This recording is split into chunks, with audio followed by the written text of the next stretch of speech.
So our boy's getting roasted alive at the stake right now, and he's having this whole life flashing before his eyes moment, thinking, where the hell did everything go sideways? Like, the dude had made it big. He became a knight, made a name for himself, and life was on track. But now he's medium rare and wondering what decision screwed him over. Then it hits him, oh yeah. It was that moment when the queen called him over and was like, "Hey Klein, if you manage to kill the Black Dragon Queen, I'll marry you. And look, I know how this ends, but if some thick queen told me that, yeah, I'm charging into battle too." Our boy saw those royal backshots in his future and said, "Bet, I'm in." Fast forward a few years, and Klein's been on an absolute tear. He fought battles left and right and wiped out the entire demon army. And now the only thing standing between him and those royal backshots is this evil witch. So he hypes himself up, storms the battlefield, and actually pulls it off, taking down the Dragon Queen. Everyone's losing their minds, celebrating like crazy, and praising Klein for saving the kingdom and whatnot. Cut to the victory banquet, and everyone's singing Klein's praises,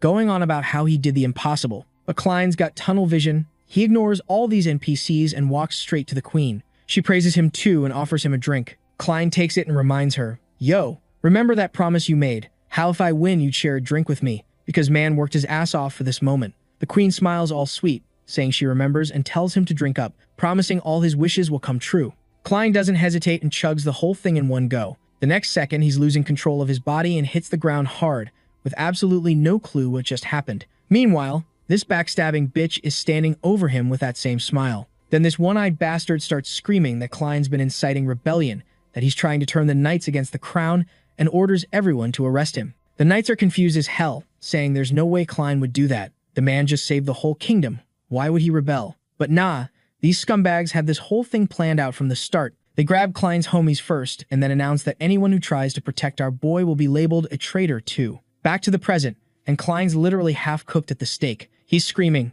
asking the crowd if they actually believe he's a traitor. And you know what these ungrateful bastards do?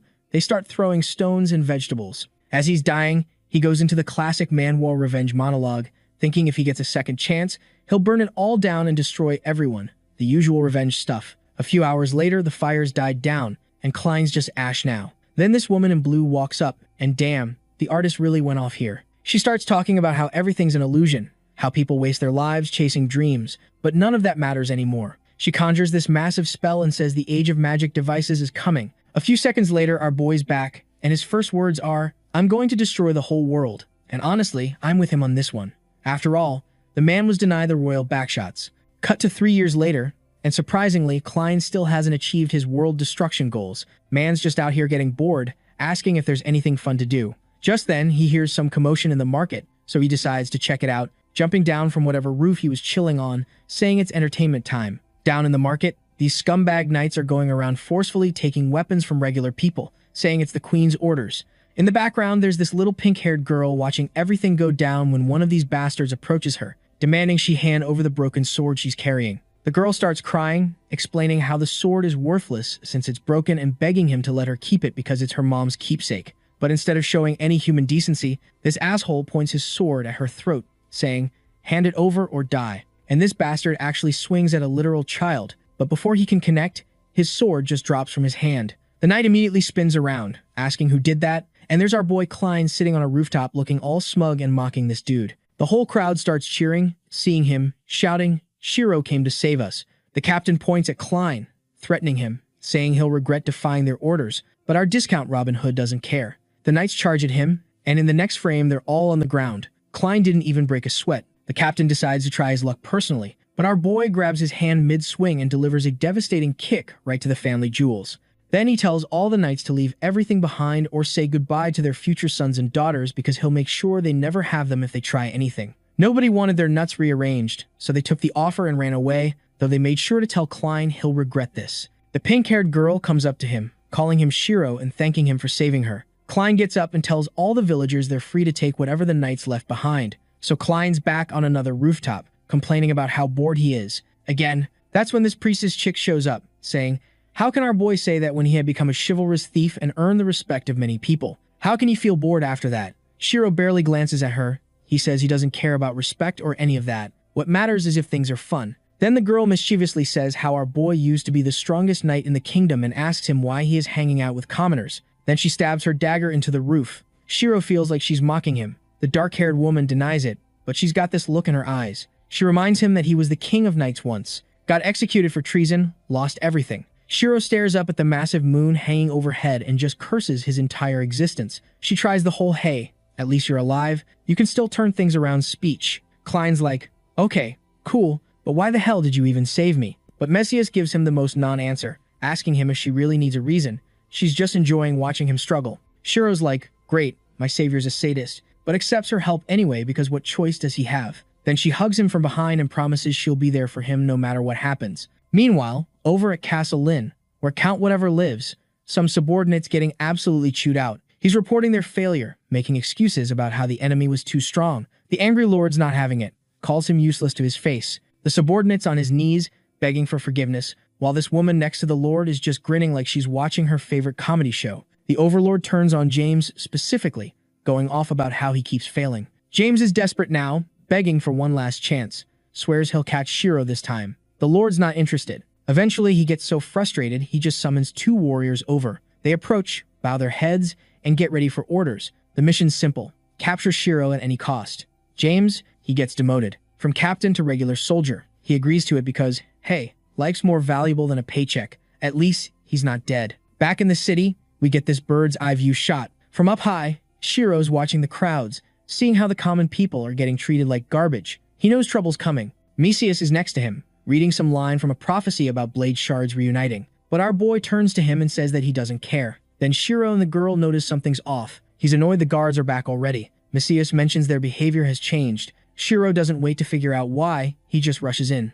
Meanwhile, soldiers are going door to door, demanding people hand over their valuables. This old man's terrified, begging for mercy, and calling out for Shiro to help him. One of the guards steps on the poor guy's face. Meanwhile, James is thinking to himself, why the hell was he doing this filthy thing? When he gets a flying kick right on the face, and man, this dude flies back a good distance. Then this other knight looked at our boy and said how he was waiting for him. Our boy doesn't know what was going on here, but he accepts their challenge anyways, promising to be their worst nightmare. Hearing that, the red-haired knight loses it and goes all out with his best move. Shiro stops the whole thing with just one finger, literally one finger, so now the knight's freaking out that his attack did nothing. Then suddenly hands shoot up from the ground and grab Shiro's legs. Red Hair yells at everyone to grab him now at his orders. All the soldiers rush in, but Shiro doesn't even look worried. He lifts up that same finger and just taps the ground with that finger, and boom, everyone gets wrecked by a massive blast. He didn't just copy the underground hand attack, he made it way stronger. The armored knight gets launched back so hard he almost crashes through a whole building.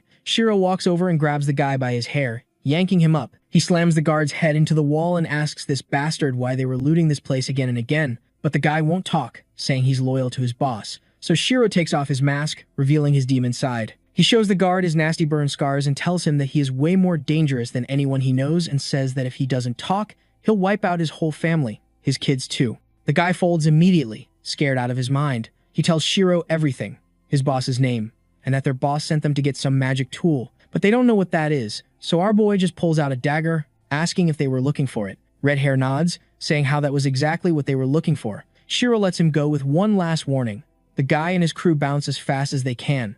Shiro's just standing there alone, thinking about how this city's peace isn't going to last. More trouble's coming for sure. Cut to the Count's mansion, where people are gossiping about this righteous thief running around the city. Everyone's shook by how bold this guy is, and there are even stories about him publicly embarrassing the Count. In the middle of the crowd, there's this mysterious person in a cloak lurking around. They pull back their hood, revealing the blonde hair and this sly-ass smile. It's a girl, and she's whispering some promise about Shiro, her green eyes looking intense as hell. Meanwhile, our boy is walking through the square in his red cloak, standing out like crazy. He's thinking about how the Count's his next target when someone yells his name. He turns around, and this girl comes running at him full speed, looking way too happy. Before he can react, she tackles him to the ground in a hug. Shiro's pissed and asks her who she is and what the hell she's doing. The girl introduces herself as Carol and says she wants to help him out. Shiro coldly shuts her down, telling her he doesn't need help. Carol's like, wait, are you seriously rejecting me? I came all this way, and I'm cute.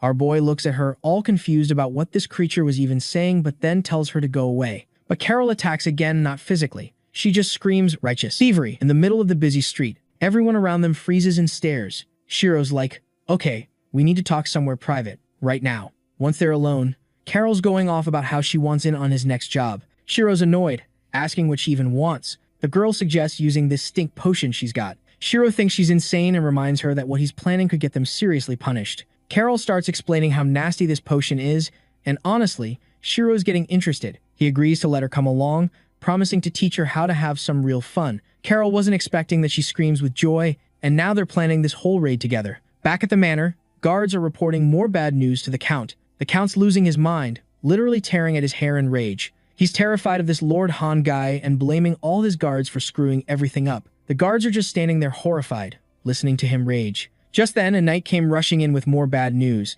telling him how some girl just broke into the house and is wrecking shit. This pisses off this bastard even more, and he asks who has the audacity to attack his place. Then Shiro drops down from above. The armored warrior asks who's in front of him. Shiro looks at the Count and gives him the most disrespectful greeting ever. The Count grabs his sword, saying how he didn't expect to run into this thief again. Our boy rushes at him and grabs the Count by the throat before he can react. This bastard couldn't believe what happened to him when Shiro pinned him against the wall. The Count tries to smile and suggests they just talk this out like civilized people, then waves to his soldiers for help. The guards start moving in, but Shiro just looks at them like they're trash and calls for Carol. The girl kicks the doors open and walks into the hall. Everyone's shocked seeing this young lady. Carol throws a vial at the guards, and something disgusting explodes everywhere. The guards back up in horror because the smell is absolutely unbearable. One knight can't handle it and straight up throws up. Meanwhile, Carol's having the time of her life. She's going around beating the defeated enemies, kicking them while they're down. Now it's interrogation time. Shiro starts asking the Count about the magic tool, and the Count's trying to figure out if this boy is serious about this or just messing around. Then Shiro stabs a blade into the Count's arm to prove he's not playing games. Shiro gives him an ultimatum. Either tell everything you know, or I'll break every bone in your body one by one. The Count is screaming and agrees to spill everything. But just as things are going smoothly, Shiro senses something, and this unknown guy throws something at him. Shiro tries to block it, but can't. The projectile flies between his fingers, and it jabs right into the Count's body. The fat man screams, writhing in pain, and our boy is thinking about how he screwed up. He couldn't stop the attack. He tries to chase after whoever did it, but realizes the target got away. He's pissed. Carol looks over at the Count. The dead man's on the floor, and she's almost celebrating. Shiro looks down at him coldly. The Count's face is twisted in pure horror. The needle's poison killed him fast, but it looked painful as hell. Somewhere else, the guy who threw the needle is reporting his success. But nah, this guy isn't happy and says how this thing wouldn't have happened if not for their incompetence, and then asks for the magic tools. The assassin tells him how one shard is already in Shiro's hands. There's this old man grinning like a villain saying how if he kills our boy and collects all the fragments, he could unleash some divine power. He has the chance to become the strongest in the world. Hell, he can even become the god of this world and put an end to everything. Meanwhile, at the Count's mansion, townspeople are flooding in, talking about how the Count's dead. So naturally, they start looting the place. People are grabbing treasure left and right, fighting over stuff, and yelling mine. Our boy and Mazias are watching all this chaos from the roof. Mazias asks Shiro if he's satisfied with what he's seeing, if watching the villain fall makes him feel better. Meanwhile, Carol's gushing over her Oni-chan's strength, saying how this raid was fun. The three of them are basically celebrating on the rooftop. Shiro then gives her a hat pat and promises there's more fun coming. Messias warns our boy how now that they have touched the Count, the people behind him won't stay quiet. Shiro's like, I don't fear my enemies, they're nothing to me. Carol's hyped for whatever battle's coming next. Cut to the town square, and the newspaper boy is screaming on top of his lungs, selling the special edition, and the townspeople are praising Shiro like crazy. Shiro's actually surprised by how famous he's gotten. Then he reads this invitation from some guy named Kane. Lord Kane wants them to come to dinner. Shiro knows it's probably a trap, but agrees anyway. They'll deal with whatever comes their way. He's already anticipating the fun and promises even more entertainment is coming. Cut to somewhere else, a heavy door swings open with this loud clatter, and you can see torchlight below. Some guy's looking at a girl trapped in a flask, calling her Aisha. Apparently, she's been stuck in some dream state for over 4 years. Two men are discussing whether Shiro will actually show up to Kane's invitation. Kane's confident, saying Shiro's pride will make him come even though he knows it's a trap. This warrior's just waiting for the next story to unfold. The guard says how our boy is quite strong, so they can't defeat him with the conventional methods. This white-haired giant just brushes it off like it's nothing. Kane summons the cursed lion in the next moment. Crazy flames burst out everywhere. This beast appears, wrapped in chains and shrouded in magic. The guy watching is horrified, seeing how powerful this lion is. The villain made some experimental weapon out of shards. The fire lion roars, showing off its strength. Cien is thinking about how if he collects all the shards, he'll be able to destroy the world and then gets lost in fantasies, excited about his dream coming true. But then he places a hand on the glass, looks at Aisha, and says how it's unfortunate that she isn't here. Back to Shiro, who just casually rolls up to the castle. People are whispering and staring at him. Lord Kane greets him all fancy, remembering every heroic deed our boys accomplished. Shiro plays it cool, acting honored by the attention. Kane gives this whole speech about everyone's contributions and building a better future together. The guests are eating it up and accepting the party invitation. The servants announce the food's ready, and there are literally mountains of roast pork waiting in the hall. The host tells everyone to go ham and eat whatever they want. But Shiro? Nah, he refuses the food, which confuses his companion. The girl's like, more for me then, and happily offers to eat his share. Kane then grins and looks at our boy, saying how he is getting the vibe that our boy doesn't trust him. But our boy then casually mentions how it's hard to trust him after knowing what he did to Aizen, still grinning like an idiot. Kane asks our boy what the real purpose is for coming here, so our boy casually puts both of his legs on the table, pulls out the dagger, and asks these bastards if this is what they've been looking for. Suddenly, a needle shoots through the air aimed at our boy, but Carol deflects it, protecting her brother like the badass she is. Meanwhile, our boy is busy mocking this bastard for his pathetic attempt, so Cian decides to drop the act and orders his men to kill Shiro. The knights attack, but Shiro doesn't even move from his seat, calling these lackeys useless tools. Then Shiro throws this powerful punch that absolutely shatters the dining table, sending these bastards flying, but Kane actually manages to block it, though, and our boy just smirks, getting ready for the real fight. He removes his mask and casts an OP skill, and Kane's getting desperate, asking his counselor for help. The magician summons the sleeping beast from earlier. Even our boy is surprised to see this thing. Just then, Kane went on his villain monologue, saying how he has gotten much more powerful than the last time our boy saw him, all thanks to his kitty, and tells him to give up since there's no way he's winning this, and orders the lion to attack. But nah, our boy is enjoying this, saying how if he really thinks that, then he is naive. Then the lion comes crashing in again, sending our boy flying with those claws and roasting him with a full blast of fire. And immediately, these bastards start cheering like the fight's already over, shouting about how Cian's victory is basically guaranteed now. Even this bastard Cian starts running his mouth, telling our boy not to feel bad, but before he can finish flexing, Shiro casually strolls out of the debris, though his armor had gotten busted and his skin was showing. The old man watching all this turns pale. He is confused, wondering how our boy is still on his feet, and the power radiating off our boy has him shaking. He decided to not give our boy any time to recover and order the lion to finish him, and the lion started growling louder, all hyped up, so our boy decided to give this big kitty a little lesson with the fist of love, of course, sending the lion flying straight at the wall. Kane realized that he was screwed and decided to go all in. He cast this spell, and a bunch of flying skulls surrounded our boy, and Kane was all like how our boy is now done for these ghosts will tire him out and eventually kill him. But our boy, he's just standing there, grinning like this is nothing. Then he flicked his wrist, and boom, all of these ghosts were gone. Kane's eyes go wide at what he's seeing right before Shiro blitzes forward in a split second and cracks the man's jaw with a punch, so strong the resulting blast sends him flying. Kane's completely confused, demanding to know how we got powers like that. Shiro just smiles, saying how those ghosts had no effect on him because he too is a ghost and the one who crawled back from hell, so naturally those bottom-level mobs couldn't do anything against him. Then Shiro rushes back in for the finish. Cian orders the lion to save him, and the kitty jumps in the way, trying to play bodyguard. It puts up a decent fight, but eventually goes down again. Shiro looks up, ready to end Cian, except the coward is already gone. Man hears footsteps behind him, turns around, and there's Cian sprinting away like he's going for Olympic gold in the 100-meter dash. Our boy tries to chase, but the lion gets back up again. It unleashes some swirling magic tornado move, but Shiro's had enough of this Pokemon battle. He disrupts the entire spell with one punch, the blast echoing through the whole hall, then finishes the lion off with another brutal hit. This time, the cat's down for good. Meanwhile, Qian's already outside the castle, running through the streets. People recognize him. Wait, isn't that Lord Qian? Watching this supposed powerful mage sprint past them in full panic mode. In pure desperation, he summons these skull-faced chains that latch onto random innocent civilians. They're screaming, crying, and struggling to break free, and when Shiro finally catches up, he sees the whole mess people trapped and begging him to save them. Qian's standing there with his psychotic smile, taunting Shiro with the classic villain hostage play. What are you going to do? Save them or catch me? He thinks he's bought himself time,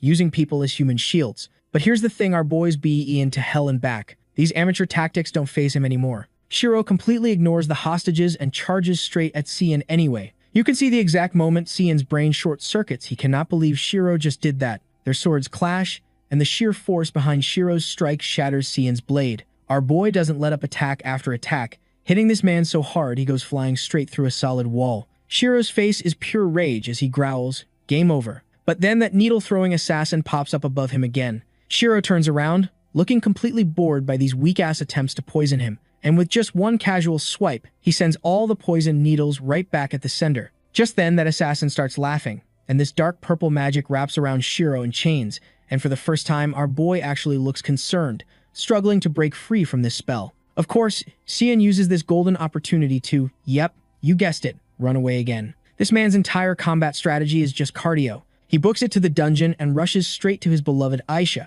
who's still trapped in that green cocoon and stands there drowning in doubt about what to do next. Then a magic circle lights up beneath his feet, and violet flames explode everywhere. This cracks the glass of Aisha's container, and Aisha starts falling. Cain catches her midair, saying how he'll make her dream come true, and as soon as he touches her, this mofo goes Super Saiyan. Meanwhile, our boy's still struggling against those chains, but not for long because in the next frame he rips through them like they're made of tissue paper. Shiro's standing there confused, trying to figure out where that mysterious attacker disappeared to, since all that's left are these busted chains. Then suddenly, the entire city starts shaking. Buildings are collapsing left and right, people are screaming, and the pink-haired girl's covering her head as a whole building starts tipping toward her. Shiro casually swats the falling debris away with his hand. Our boy surveys the destruction and immediately knows this is Cain's doing. Cut to Cain's squad of guards rushing into the dungeon because they're sensing some seriously weird energy down there. They're remembering all those stories about Cain's mysterious powers and panicking that Shiro might have hurt their precious lord. At the entrance, that same sketchy hooded figure is waiting for them. The guards are chatting nervously about Shiro's insane strength and the creepy vibes coming from the basement when the hooded guy lets something slip. He mentions how Lord Cain decided to retreat after recognizing Shiro's power, and before leaving, he wanted to give them the reward he had promised them. The guards eat this up immediately, cheering about how generous their leader is, praising Cain like he's some saint. These idiots march into the closed room expecting a reward. As they enter the basement, the entire squad gets absolutely demolished by these nasty-looking tentacles. Dark energy wraps around the knights, and they're screaming in agony as this horrible monster emerges from the shadows, draining their life forces. The creature launches them backward with one hit, then smashes straight through the dungeon ceiling and bursts onto the city streets. The monster lets out this bone-chilling howl that probably woke up everyone in a 5-mile radius. That mysterious hooded advisor is watching everything unfold and flies out after the creature, muttering about how people are all fools with complete contempt. The monster starts attacking random villagers, and people are scattering like cockroaches. This thing's grabbing victims left and right, literally sucking the life out of them. Then Shiro shows up. Without missing a beat, he delivers one powerful strike that shreds through the tentacles, and the villagers who were being held drop to the ground, stunned but alive. Our boy asks Messias what the hell this thing is, so she explains that it's a defective magical warrior that absorbs power to make up for what it's lacking. Shiro initially thinks it's just Cain's pet monster, but Messias shakes her head and tells him that it's not his pet. It's Cain himself saying how that idiot resonated with the violet flame shard and turned himself into this abomination. Our boy is all confused, thinking to himself, has this dude really fallen that low? Just then, the monster attacks. Shiro gets ready for round whatever we're on now. But then the monster does something weird. It just turns around and walks away in the opposite direction. Both Shiro and Messias are standing there like, what? Then Messias realizes that Cain must be looking for the remaining crystals so that he can restore his powers. Shiro's like, oh hell no, and goes after it. He unleashes this devastating blow that catches up to the monster, slicing off a bunch of its tentacles. Our boy closes the distance and swings for another strike, but the monster opens its mouth and fires this massive energy beam, sending our boy flying. But our boy doesn't quit. He needs to take down Cain no matter what. The monster starts rushing back toward the castle with Shiro hot on its trail. Meanwhile, back at the castle, that giant pink lion is still knocked out cold, and Carol is having the time of her life when she notices this flash of pink energy. Then wham, the monster appears and absolutely yeets the girl off the lion's body. She takes the hit straight on and goes flying into the castle wall. Cain rushes up to the lion's corpse and slams his tentacles into its body. Apparently, he needs 2 more lives to break free from whatever's controlling him. The creature grabs the lion's heart. Just then, the other personality in his head, who I'm guessing is Aisha, starts telling him to get the hell out of the body, but Cain just hijacks the control again, saying that if she really thinks that he'll give up after being so close to his goal. So while they are having this internal spat, our boy catches up. He attacks again, his sword slicing clean through the monster's limbs. Our knight's got this icy death stare, basically wishing this thing into the afterlife. The monster acknowledges Shiro's strength but scoffs anyway, saying how it had fun playing with him, but game time is up. Then the monster absorbs the power from the lion's heart, and now it's wrapped in purple energy. Shiro's just standing there stunned, watching this transformation happen. A massive explosion rocks the entire area. Debris is flying everywhere meanwhile, something where someone is laughing with pure malicious glee. absolutely loving the chaos they're causing. Then, from the dust, the monster emerges. This thing got a makeover, and now it's a freaking fire dragon. He takes a good look at himself and goes, "The power of once again ruling this world is really the best." So naturally, this thing immediately starts demolishing everything in sight, and our boy's just frozen there like, what in the actual hell is going on? While this flaming bastard's turning the entire area into a barbecue, it's announcing its grand return. Shiro's brain catches up pretty quick. Yeah, that's definitely not Kane anymore, so he asks the obvious question, "Who the hell are you?" The fire golem turns toward him and goes, "Doesn't matter who I am because you're about to be dead anyway," then starts this whole monologue about our boy's imminent doom. Then he summons some demonic technique, and a massive explosion tears through the ground. When the smoke clears, a 9-headed dragon crawls out of the flames, and I'm talking full Hydra mode here. This thing wakes up, opens all its gigantic jaws at once, and prepares to turn Shiro into a human Happy Meal. Our boy jumps high into the air, thinking he'll get a better angle, but the dragon's like, nah, and immediately surrounds him. All 9 heads coming at him from every direction. So Shiro pulls out one of his abilities. Night Power Demon King Slash charges his sword with magic and swings with everything he's got. This slash tears through the air, heading straight for the dragon, but the beast counters with its own attack. When they collide, the shockwave sends our boy flying backward. Our boy barely sticks the landing when the fire golem rushes him and delivers a hit so hard it literally buries Shiro into the ground. But here's the thing, the attack barely scratched him. The fire monster comes back for round 2, and this time Shiro summons a protective barrier to reflect whatever's coming. The golem doesn't care though. It keeps advancing and deals another devastating blow that straight up cracks our boy's shield and sends him flying sideways. Shiro slams into a wall, and you can see the anger written all over his face. Then suddenly, Mesias shows up out of nowhere, all worried, asking if our boy's okay. Shiro lets out this heavy sigh and admits he underestimated this flaming bastard's power. Meanwhile, the fire monster's over there trash-talking these wretched humans like the arrogant prick it is. The sorceress isn't having any of it. She tells Shiro she's got a plan and she's about to execute it. The golem notices her magic symbol and realizes something's up. Then we cut to Kane's consciousness, and damn, this man is trapped. He's tangled up in red strings like a puppet, completely imprisoned inside his own mind. Turns out the price for all that power was becoming a forgotten puppet, and he's screaming, refusing to accept this fate. Kane's struggling to remember why he even went down this path in the first place. Then a memory hits him. There's this girl dreaming about marrying a strong husband, living that fairy tale life. He vowed to protect her from all dangers, playing the devoted knight, saving her from bandits and all that hero stuff. Fast forward, and he actually pulled it off, became a hero standing at the top of the empire next to his beloved. But then, in one flash of pure rage, he remembers the betrayal. He remembers the promise he made to himself to reach the top of the empire at any cost, no matter who he had to step on. Kane vowed to crush everyone in his path, and suddenly those shackles holding him back started loosening. Kane's reflection appears in the golem's eyes. He's fighting back, trying to reclaim control of his own damn body. A loyal knight has to reclaim his name, right? The fire monster fights back hard, but our boy's screaming at this thing to get the hell out of his body. Shiro and Mesias are just standing there watching this internal battle. Kane manages to push the creature back, but this monster's persistent as hell and not giving up that easily. The fire golem's ready to unleash its wrath on literally anyone who gets in its way. Our boy's engulfed in flames, desperately resisting, while Mesias wants to help end this nightmare. She suggests Shiro use the power of that artifact, that special blade they had. He's willing to risk everything to win, so he reaches for the dagger's hilt and feels nothing. The guy realizes with absolute horror the artifact is gone. The blade got lost somewhere in all that rubble from the destroyed buildings during the chaos. Just his luck, right? Meanwhile, Kane's still trying to exorcise this fire monster from his body, and it's obvious the man's having the worst time dealing with it. The fire monster's completely overpowering Kane's will, crushing him like a bug.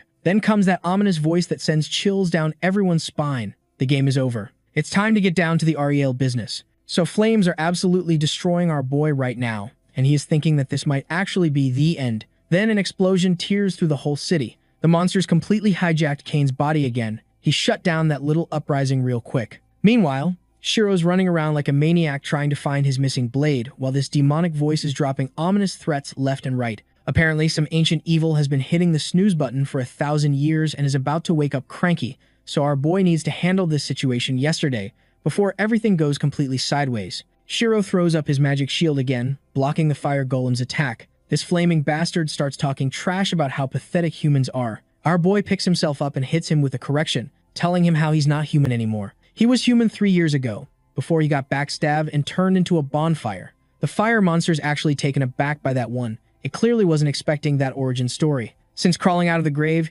Shiro's been calling himself a wandering soul, basically a pissed-off ghost with a serious grudge and a to-do list. Our warrior's eyes are literally glowing with rage as this dark shadow drops on the enemy. The fire golem doesn't even clock what's happening until Shiro's already in his face swinging. The monster whips around to block, but our knight still lands a brutal hit. The enemy's genuinely shocked by all the different moves. Shiro's busting out and then yeets the annoying knight away. Shiro knows dragging this fight out is a terrible idea. He needs to wrap this up fast. Our boy takes off sprinting through the demolished streets, like his life depends on it, desperately hunting for that artifact. Then he spots his dagger just sitting there in the distance, practically glowing. The thing's pretty far, but our boy's just relieved he found it at all. Meanwhile, the golem's scanning the area for that annoying knight. The giant catches something in the distance, both the fragment and the guy sprinting toward it. The monster has this light bulb moment, realizing this is exactly what it needs to unlock God mode. Yeah, no way is this fiery bastard letting anyone yoink the last fragment. Our boy's literally one step away from grabbing the blade when he notices the fire golem also hauling ass toward the artifact. There's this sharp flash of light that hits Shiro's face, then bam, the monster straight up tackles him away. Our boy gets launched backward and hits the ground hard, teeth clenched in pure fury. The villain snatches up the last shard, having himself a whole villain moment. The fire monster can finally unleash his full power. There's this absolutely massive explosion, and the golem just vanishes.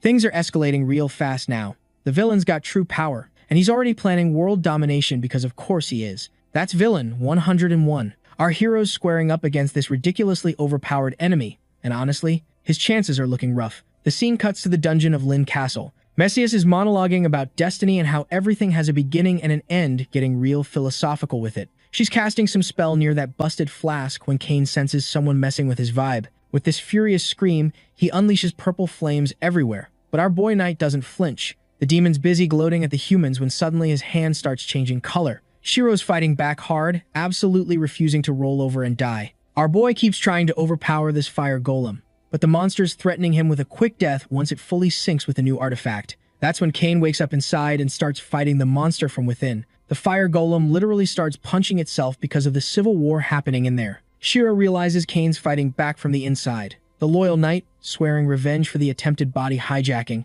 comes at the monster with everything he's got. The weakened monster leaves an opening in its defense, and Shiro sees his shot to actually win this. Right then, a memory hits him from his early knighthood days, the time when he first met the queen. Our boy's standing there in silence as she asks if he's ready for service. Her eyes are piercing right through him, full of schemes and manipulation. But our boy didn't know that, so he just said, "Yep, of course. I'm willing to do anything for you." Back to the present, our boy was charging at the fire golem, never second-guessing his goal, saying how he refuses to break his oath, throwing himself back into battle against the monster, except this time, it's not for the princess. It's for something that actually matters. He brings down the hardest blow yet on the enemy, and this thing seriously packed a punch because the entire city shakes from the impact. Buildings are collapsing everywhere, kicking up massive dust clouds. The fire monster manages to block the attack, but he drops the fragment. Shiro knocked it loose before it could fully sync with the monster. This bastard lost the only chance he had, so now he has to pay because just then our boy's fist connected to his stupid face.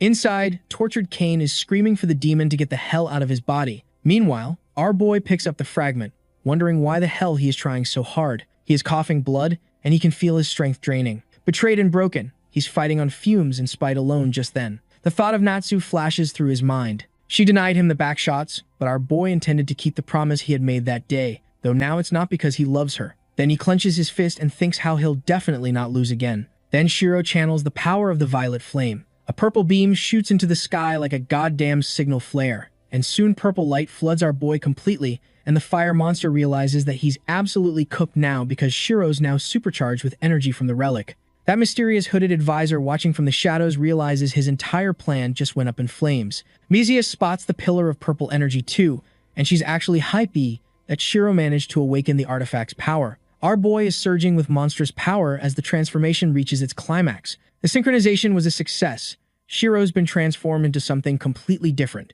Walking out, our boy looked at this big bastard, saying how it's over now. Our boy's ready to end this. Meanwhile, Kane's still wrestling for control of his own body, but it's getting harder to contain the monster, so he decided to do some good in the end and told our boy that the heart is the weak point and told our boy that he is counting on him now. "I won't let you down," Shiro responds as he pulls out this sick-looking blade. Then the monster takes control once again, And then he starts going on about how he is wielding 6 shards while our boy only has 1, asking our boy if he really thinks that he can win this fight with those odds stacked against him. Meanwhile, our boy's recalling all of his past battles where he came out on top, psyching himself up. Then he just charges at this fire demon, throwing the most demonic strike you've ever seen. There's violet energy literally ripping space apart around him. The fire demon isn't playing around either. He powers up and launches this massive fire tornado straight at our boy. The two attacks slam into each other, and the whole city's just exploding left and right. Shiro's talking mad trash to the fire monster, like, is that really all you got? And keeps pressing the attack. The monster's trying to warn him that the magic's going to consume him, and he won't be able to control it. But Shiro's got his AirPods in, he isn't hearing none of that. He's flashing back to when he was a kid, remembering how small, weak, and helpless he was. But now, nah, it's a whole different story. Our boy charges forward with zero chill, and this blob of pure dark energy just erupts from his hand, moving so fast it catches the demon completely off guard. The fire golem wraps itself in this protective flame aura, but Shiro's running on pure hatred and rage, probably still mad about those royal backshots he never got, and he slams this demon with his strike so powerful you can feel it through the page. The fire demon goes absolutely flying while Shiro just stands there in that iconic anime victory pose, thinking about the time he was knighted by the queen, and he is thinking how this world isn't that bad. Cut back to the present day, and the weather's matching the mood storm clouds everywhere, rain pouring down like the sky's crying. There's this single red rose blooming in the middle of all this destruction. The fire demon crashes onto the wet pavement, its flames flickering weakly like a dying candle. All that magical energy condenses into this purple crystal, and Kane's finally waking up from getting his ass beat, just lying there in the rain looking pathetic. Our boy walks over and straight up kicks this dude while he's down, telling him to stop pretending. Right now, he is looking at Kane with pure disgust. "Look what you've done," he snaps, gesturing at the entire ruined city that's literally still smoking. But this bastard just says, "Don't feel cocky. I never lost to you. You only managed to draft me because I told you the weak point," but our boy fires back with, "This whole battle only happened because of you."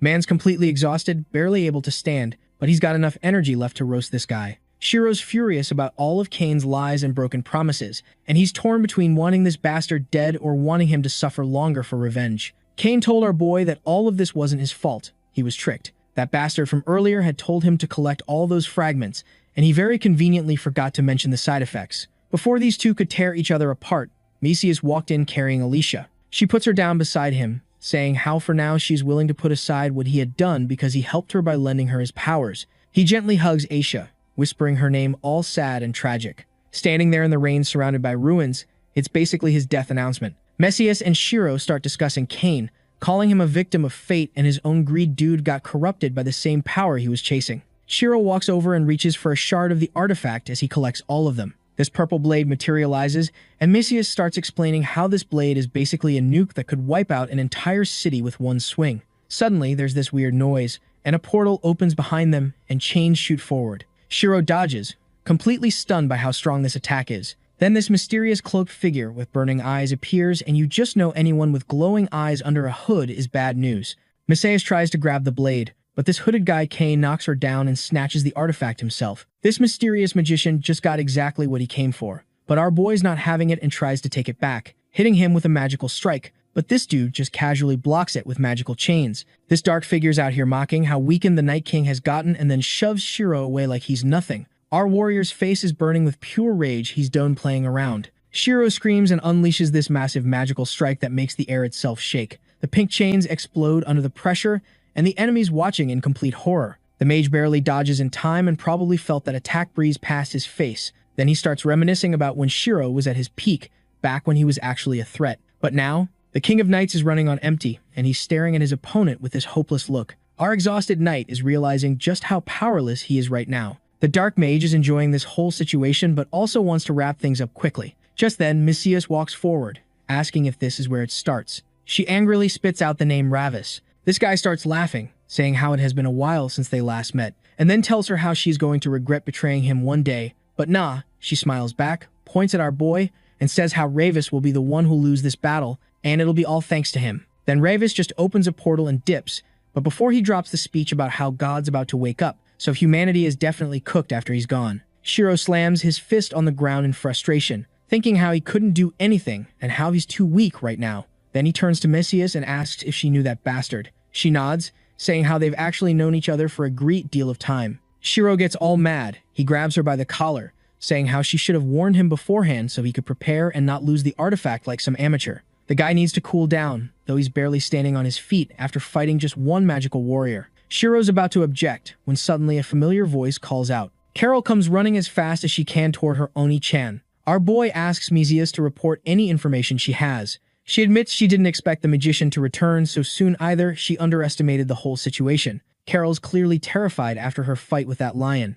She runs up to Shiro, begging him to comfort her. Our boy hugs the girl and promises that as long as he's with her, he won't let anyone hurt her. Then he turns back to Mizius and demands she tell him everything she knows today. No more delays. Mizius agrees. Carol gets all mad, though, being all cute, saying how she fought her hardest. So our boy has to reward her now, and as a reward, she wants to spend her day with our boy. The guy would love to spend time with her, but first he needs to regain his strength. Meanwhile, the pink-haired girl from earlier crawls out from under some rubble. When she sees Shiro, the child starts shouting out the name of their savior, saying how our boy saved them again. Then other people joined in as well. Now the crowd gets closer and closer, and our boy is thinking how he's once again the center of attention. But this time it feels different somehow. Fast forward a bit, and we're in Kane's castle. Shiro and Mizius are down in the very basement where this whole mess began, where Kane synchronized with that fragment of the magical artifact. Mizius starts going on about fate and destiny, how no one can escape the curse of fate. Shiro cuts through the philosophical BS, saying how he didn't come here for idle chatter. He wants specifics. Mizius holds out her hand and offers to look into the story together, but Shiro's skeptical as hell, saying how he trusted her until she started hiding things from him. But she didn't save his life once, so he's going to try giving her another chance. They shake hands, and Mizius promises to tell him what she knows, and she is willing to tell him everything. Suddenly, Shiro finds himself in this unfamiliar place, his projections hovering in the air above some scenic spots, and he's wondering where the hell he is.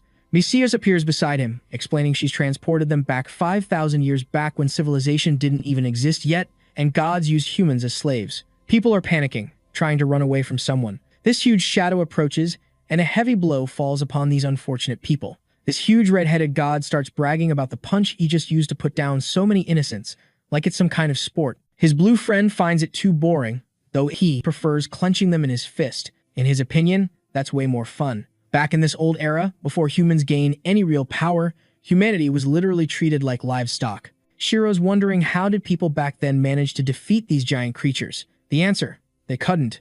Only a god can overpower another god. So what does that mean? Humans are too weak to stand against gods directly. The only way forward is to exploit the contradictions within the gods themselves, make the gods fight amongst themselves, and capitalize on the chaos. And only one man was able to accomplish this incredible feat. Meanwhile, on the ground, some dude approaches the sleeping gods, screaming and shouting to Lord Kronos that the information has been passed on as instructed. And this dude is none other than Ravis. So our boy's standing there completely lost, asking Mizius what kind of intel Ravis even had back in the day.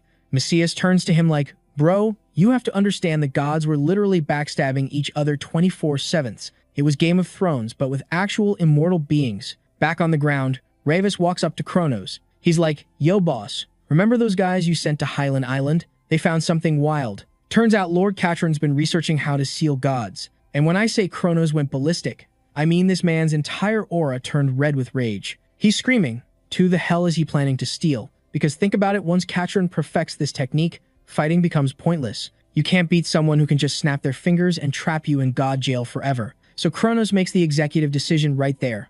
We're killing Katrin. Now, before this gets out of hand, Ravis just watches Kronos storm off, and you can see the gears turning in his head. The Seacon Kronos is out of sight. This random dude pops out from the bushes. He's like, "We have to tell the others that Kronos is about to smoke Katron." Folks, Ravis is playing 4D chess here, trying to end this whole god power struggle. Meanwhile, Messi has told our boy how Ravis was originally just a dragon hunter, but he had to level up his game when gods started their divine civil war. Fast forward a bit, and there's this massive rumbling sound. Kronos literally teleports in, grabs Katron by the throat, and pile drives him into the ground. Katron's completely Beelan-sided, asking what the hell he did wrong. Kronos gets in his face, accusing him of learning the sealing technique even though it's explicitly forbidden by god law. What's your endgame here? Huh. Katron tries the innocent route, saying it's got nothing to do with Kronos, but Kronos isn't buying it for a second. He's convinced Katron's plotting to destroy him, so he winds up for a killing blow. Right at that exact moment, Katron then orders Ravis to do his thing, and this madman jumps out of the water and starts channeling the Highland Island sealing technique. A gigantic magical formation spreads across the water's surface, Kronos spots Ravis and does a double take like, wait, you were here. But that split-second distraction is all Catron needed. The blue god rams his hand straight through Kronos' chest. It was a setup the whole time. Catron's like, you shouldn't have bared your fangs at me, idiot. Then magical chains shoot out and wrap around Kronos faster than he can react, saying how Kronos walked face first into their trap, and nobody's letting him escape. The chains coil around his neck, completely immobilizing him. 1 second later, Kronos straight up evaporates. All that's left behind is his magic sword, just floating there like loot from a video game boss. Catron picks up the sword, looking smug as hell, saying, Kronos never imagined he'd get played like this. Ravis asks the obvious question, what happens when the other gods find out you just murdered one of their own? Catron doesn't even respond with words. He just swings the sword casually. This enormous energy wave shoots out, and when it reaches the mountains in the distance, it slices through them like they're made of paper. Ravis is absolutely shook at the destructive power. With both the sealing technique and Kronos' leftover power, Catron's basically unstoppable now. Ravis immediately pledges his loyalty, saying how Catron just became the most dangerous being in existence. And folks, this was the moment everything went to shit. Catron flexed his new powers by perfecting the god sealing technique, and he made it so even regular humans could activate the sealing formation. He basically democratized god murder. Catron felt untouchable. Getting Kronos' violet flame sword meant he absorbed a chunk of his divine power. But what he didn't realize was that he just opened Pandora's box because literally, it was the worst possible move. From that point on, paranoia spread through the gods like wildfire. They started doubting each other, keeping tabs on one another, and straight up murdering anyone who looked suspicious.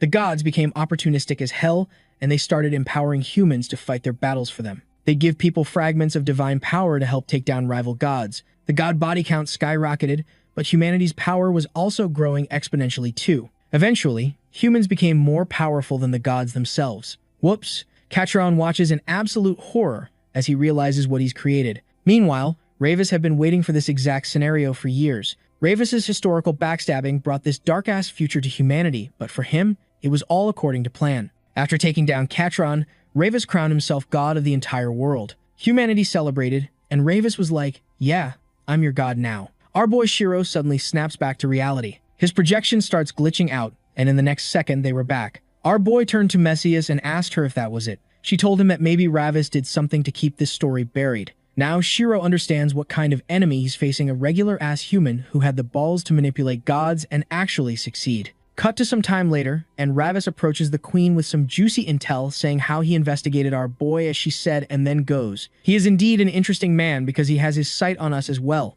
After hearing all that, the queen had enough. She materializes these magic daggers out of thin air and launches them straight at Ravis, but this bastard decided to aura farm and dodge all of them. And this cocky bastard doesn't even flinch. He tells her calmly, look, you helped me get rid of Klein, and I'll keep my end of the bargain. Because let me tell you something, even you can't handle the Barbaros family's wrath when they come knocking. The queen realizes this is actually serious business now. Ravis suddenly breaks into a smile, going, relax, I'm just messing with you. The queen's eye twitches, you can tell she's fumming inside. She makes a mental note, I'm killing this magician the first chance I get. But Ravis waves it off like, yeah, death threats later. Right now, we need to focus on the present. He's convinced they can build this amazing partnership together. Meanwhile, back in the castle dungeon, Shiro's getting heated. He demands more information about Ravis's backstory. He is like, show me everything with the Ring of Destiny. I need the full picture here. Telling her how he kept his promise and collected all those artifacts for her. He asks her, how is he supposed to fight an enemy when he knows nothing about it? The Ring of Destiny responds through Messias,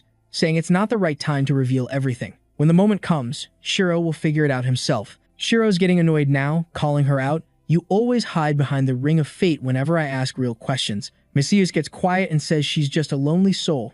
Our boy laughs, saying how he is also one. Cut to later at Lin Castle, Shiro's finally getting some well-deserved sleep when suddenly Carol kicks the door open and folks, she's screaming at maximum volume with big news for Big Brother. Shiro groans, thinking, what could possibly be more important than sleep? Then Carol drops the bomb, you're about to become the lord of this castle. Shiro's brain short-circuits. Before he can even process this, a whole crowd of townspeople flood into his chambers and start bowing to him. They announce that Lin Castle now belongs to Shiro as their way of thanking him for saving the city, but our boy just straight out refused it. The crowd's confused as hell. Why is Lord Shiro turning this down? Isn't this enough payment? Shiro takes a deep breath and lays it out straight.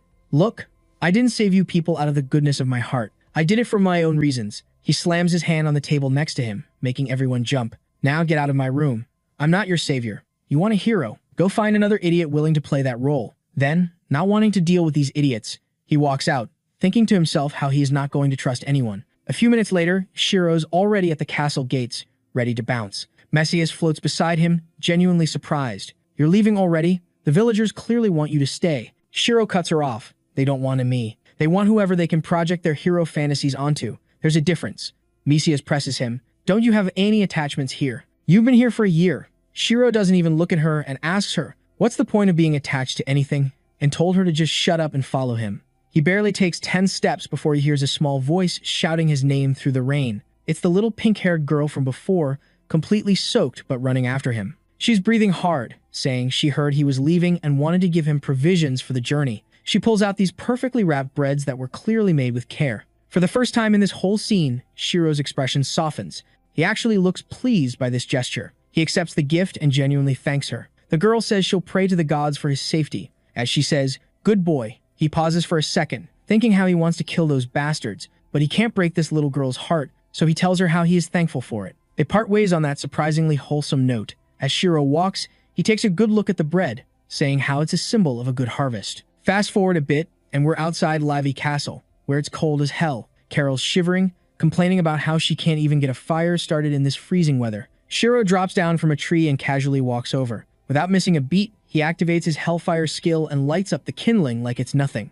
Carol's absolutely starstruck watching him work. In 1 second flat, he's got them both warm and cozy. Now that the campfire is handled, Shiro cuts to the chase and asks her, "Why is she following me?" Carol immediately goes into fangirl mode, saying she really likes him, that he's her idol, and she just wants to hang out and have fun adventures together. But our boy's not buying it. He can smell bullshit from a mile away and knows she's dodging the real answer. Carol's desperate now, saying she'll tell him anything he wants to hear as long as it satisfies him. Shiro switches gears and asks her to pass the perfume. Carol hands him this sketchy-looking pouch, and the second he opens it, the smell hits him like a truck. It absolutely reeks. Our boy decides not to interrogate her further since she clearly doesn't want to talk, but he warns her, "Sooner or later, you're going to have to tell me the truth." Carol's just sitting there thinking Shiro's the coolest, nicest guy in the world. Then Shiro glances up at the treetops and wonders what Mesias is doing up there. What he doesn't know is that she's using the Ring of Destiny, trying to manipulate fate so they can avoid the problems coming their way. The ring activates, and her eyes start glowing gold in the next second. She finds herself transported to this unknown void when suddenly she hears someone crying out for help. She's confused as hell, thinking to herself, who in a place like this could possibly need saving? Then out of nowhere, this absolutely massive angel materializes, and he is furious. He's screaming about uninvited guests who dare to tamper with fate. The angel stretches out his hand toward Messias, and this gigantic palm comes flying at her face. She's completely frozen in terror, watching this hand rapidly approach. The force of whatever he does snaps the top of the tree she's sitting on, and she starts plummeting toward the ground. Shiro immediately notices something's wrong. He sprints over and launches himself into the air, catching Mesias mid-fall before she faceplants into the dirt. He's like, what the hell just happened? Turns out Mesias got a little too ambitious with the Ring of Destiny. She accidentally woke up the god of fate himself, and he was not happy about it and straight up tried to delete her from existence. Shiro tells her to stop trying to look at his fate, saying how he'll wait and see what the future brings, and if he doesn't like what he sees, he burned it all down himself. Cut to the next morning, and Carol wakes up to find Shiro already up and cooking breakfast for her. He tells her they're hitting up Lavi Castle tonight, and asks if she wants to help with a fun introduction. Carol perks up immediately. Shiro grins, saying how this is going to be super exciting. He plans to turn Lavi Castle completely upside down, because why would he ever do anything subtle? Meanwhile, inside the castle, guards are running around searching for Nicole. The girl in gold armor reports to her superior that they can find zero trace of how Nicole escaped. The man in the closed helmet is pissed. He doesn't want to hear excuses and threatens to execute anyone who disobeys orders. Suddenly, the castle gates get blown wide open. Shiro and Carol, armed with that godforsaken stench pouch, storm onto the palace grounds like they own the place. Shiro announces loudly, "Everyone, please welcome the new owners of Lavi Castle," because of course they brought gifts. Shiro's nothing if not theatrical. He hurls the first flask, and when it shatters on the ground, this overwhelming stench spreads throughout the entire courtyard. Then our boy starts saying how it may smell a little strong, but it's made with love. The effects are incredible. Men get strength, women get beauty. So take a deep breath. Carol backs him up, praising it as the most natural fragrance of all, but the people are horrified. They literally can't breathe, some are gagging, others are covering their faces. One guard screams that it's a despicable act to throw biological warfare in broad daylight. The man in the helmet can't comprehend what's wrong with these two absolute lunatics who just showed up. The girl in gold armor steps forward, asking for permission to handle this personally. The helmet guy tells her she won't be executed if she destroys these bandits who just disrespected the lands of Lavi Castle. Shiro notices the night approaching, and his grin widens. Looks like we caught our first fish of the day. The redhead starts roasting our boy, saying how she doesn't know who these clowns are, but she won't let them do what they wish in the Lavi Castle. Shiro's just standing there thinking, all right, let's see what you got. Then he ran towards her quick as hell and just yoinked a wallet straight off of her belt. The redhead notices immediately and loses her mind, screaming about how that's her blood money he just swiped. Shiro opens the wallet and finds one single silver coin and goes, that's it. 1 silver coin is all you got. Meanwhile, the redhead is going off about how that's her entire month's paycheck and telling our boy to give it back right now. Shiro just tosses it back to her like, damn, that's barely worth stealing. Then Shiro looks over at the older dude in the helmet and his eyes light up. Unlike the redhead, that guy looks loaded. So naturally, he charges straight at him, saying he wants to borrow something. The helmet guy sees him coming and immediately drops into a fighting stance, shouting, not today, kid. Then this absolute unit summons a massive spirit warrior to fight for him. Shiro's actually impressed, thinking this guy's got some real skills. The giant spirit swings at him, but the attack's slow as hell, and Shiro dodges it like he's playing on easy mode. He closes the distance on the helmet guy, who realizes way too late that he's screwed. And folks, he was because one punch from our boy and he goes flying straight to the wall. Now the guy's barely standing, and Shiro's like, so about that loan. But before he can rob this man Lin, a rope shoots out and wraps around Shiro's leg. It's the red-haired girl again, holding him in place to buy her boss some time. She repeats that whole speech about not letting them do whatever they want, and Shiro's just amused, thinking these people are way more interesting than the boring idiots back at Lin Castle. The girl overhears him say Lin Castle, and her eyes go wide. Wait, this is Shiro? She doesn't know what went down at Lin Castle, but she's sure as hell not letting it happen here. Shiro tries to calm her down, saying he's just messing around and having some fun, but while he's talking, Helmet Guy sees his opening. He pulls out a signal gun and fires a bright red flare into the sky. Shiro hears the explosion and groans. Oh great, now there's going to be backup? Meanwhile, Carol was doing her thing, distracting soldiers so that they don't mess with her Oni-chan's fun time. But these guys are dragging their feet, so Carol's like, alright, you know what? I've got a solution for this. She pulls out another one of those stink bomb jars and smashes it at their feet. The soldiers weren't ready for Carol to have a whole arsenal of these things stashed away. There's a bright flash, and suddenly everyone's gagging and begging for fresh air. Meanwhile, Carol was enjoying this all just way too much, telling them not to be so dramatic, as that stuff was completely harmless. On the other side of the castle, soldiers from every direction see the red flare from Mr. Brighton and start panicking. If they don't get there fast, they're going to get chewed out. Every squad in the area starts rushing toward the commander's location. Back with Shiro, he casually snaps the rope with his bare hands like it's nothing. He's had his fun for the day, so he figures it's time to bounce. The red-haired girl is standing there absolutely dumbfounded. This guy started all of this, caused complete chaos, and now he's just leaving? For Shiro, this whole thing was like a trip to an amusement park. Life's short, you have to enjoy it while you can, but the girl's not having it. She reaches behind her back and pulls out her sword. Then, with zero hesitation, she launches it at Shiro like a javelin. Our boy doesn't even look stressed. He dodges it mid-stride, then jumps up onto a nearby roof and starts making his way toward Carol. He scoops the girl up in his arms and tells her that he had enough fun for the day. But Carol's disappointed, asking why he didn't teach that ugly girl a lesson first. The red-haired knight definitely heard that and is fumming because, for the record, she has tons of fans who think she's gorgeous. Shiro just laughs it off, saying this was just a greeting. He's going to be sticking around for a while, so they'll definitely meet again soon. Carol gets all excited thinking about how much fun it'll be to mess with these guys next time. Shiro and Carol book it out of the castle grounds at top speed while the girl screams after them that she wants to settle this right now. Then suddenly, another stink bomb jar lands right at her feet. The flashlight lights up her face, and you can see the exact moment she realizes what's about to happen. Now she really wants to catch these two. Cut to a completely different scene. There's this barefoot girl running through the city streets, screaming for help. Based on her ragged clothes and the state she's in,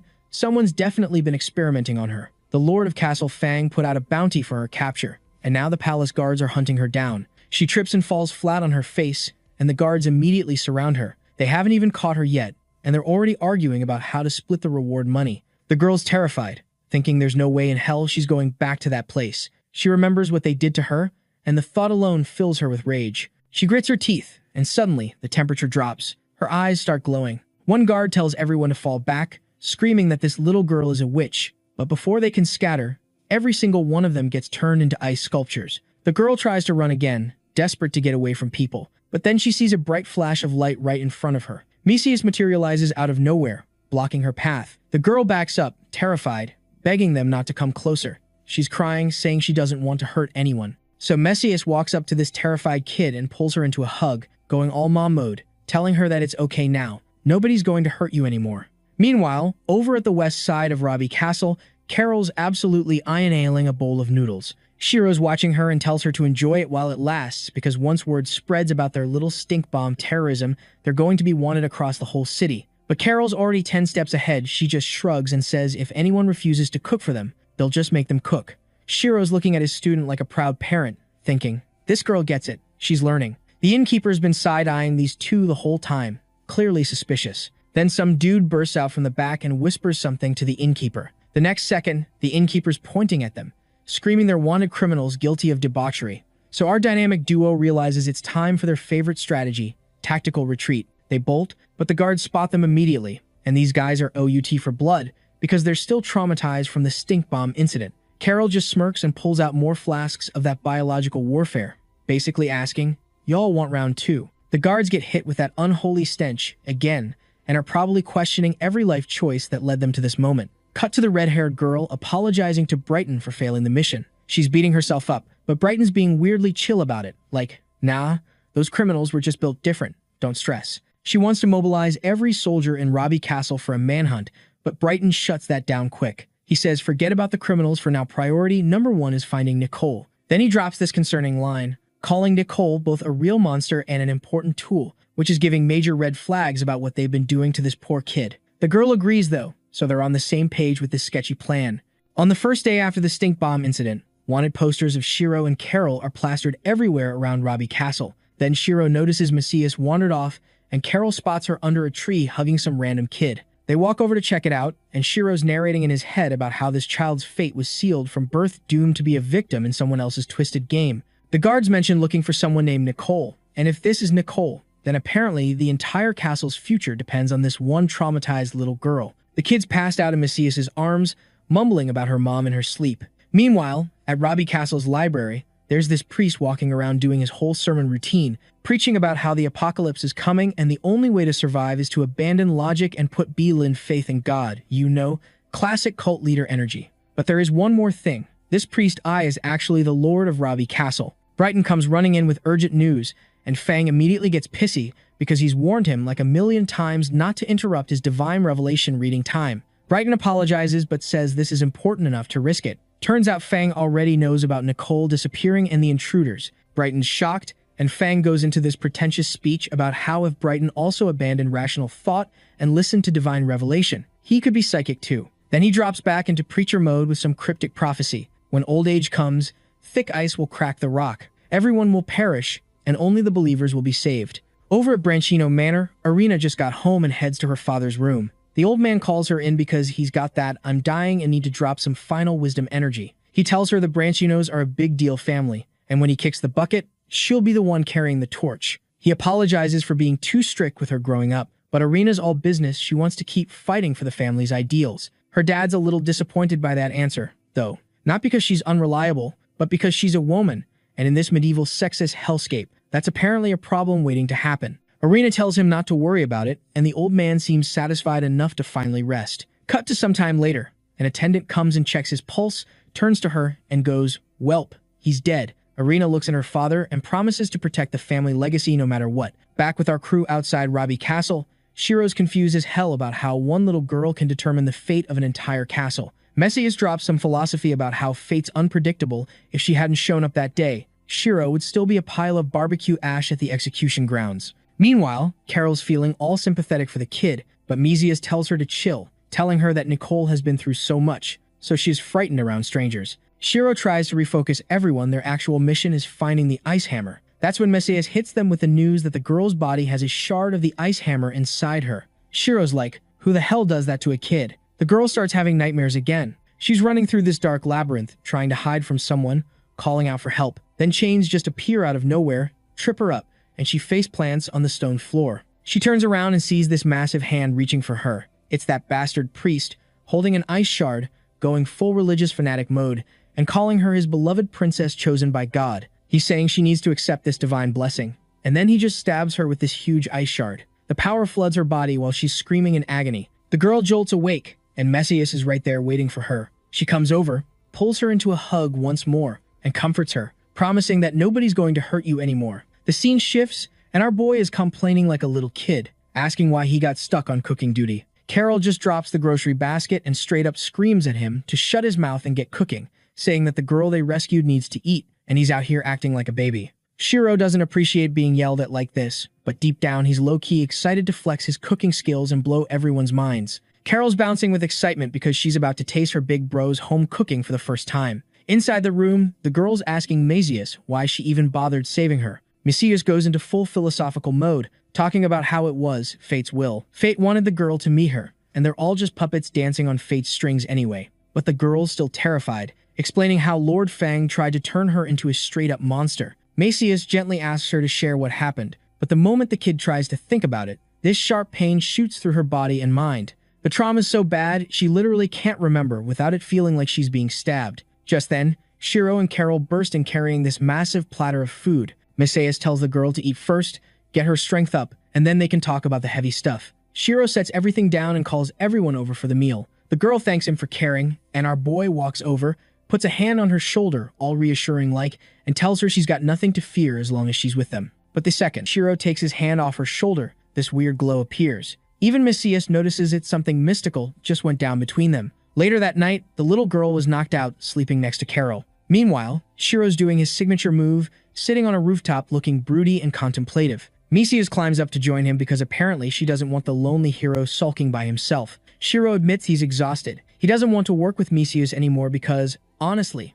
it's boring. Messias is shocked the great hero of Lin Castle is actually tired, but Shiro clarifies he's tired of the uncertainty. He's stuck in this weird limbo where he's not a full hero, but not a full villain either, and he hates himself for it. Like, who even is he at this point? Messias says it doesn't matter because people are going to judge him regardless, that's just how life works. But Shiro actually cares about that judgment. Messias points out that's actually a good thing because they're both hopeless beings anyway, so they can only do what they can. That's why they're still together, they've got no hope left, so they might as well stick it out as a team. Depressing but oddly comforting. Meanwhile, the manhunt for our runaway criminals is in full swing through the city. Arena and the palace guards are interrogating random people, looking for our boy and Carol. Some random dude points in a direction, saying he saw the guy over there. But nah, no little girl with him. Arena orders everyone to stay sharp. As she was about to move forward, someone called for her. The voice is asking why the guards and knights are out here at this ungodly hour. Did they really pull an all-nighter without any sleep? Arena turns,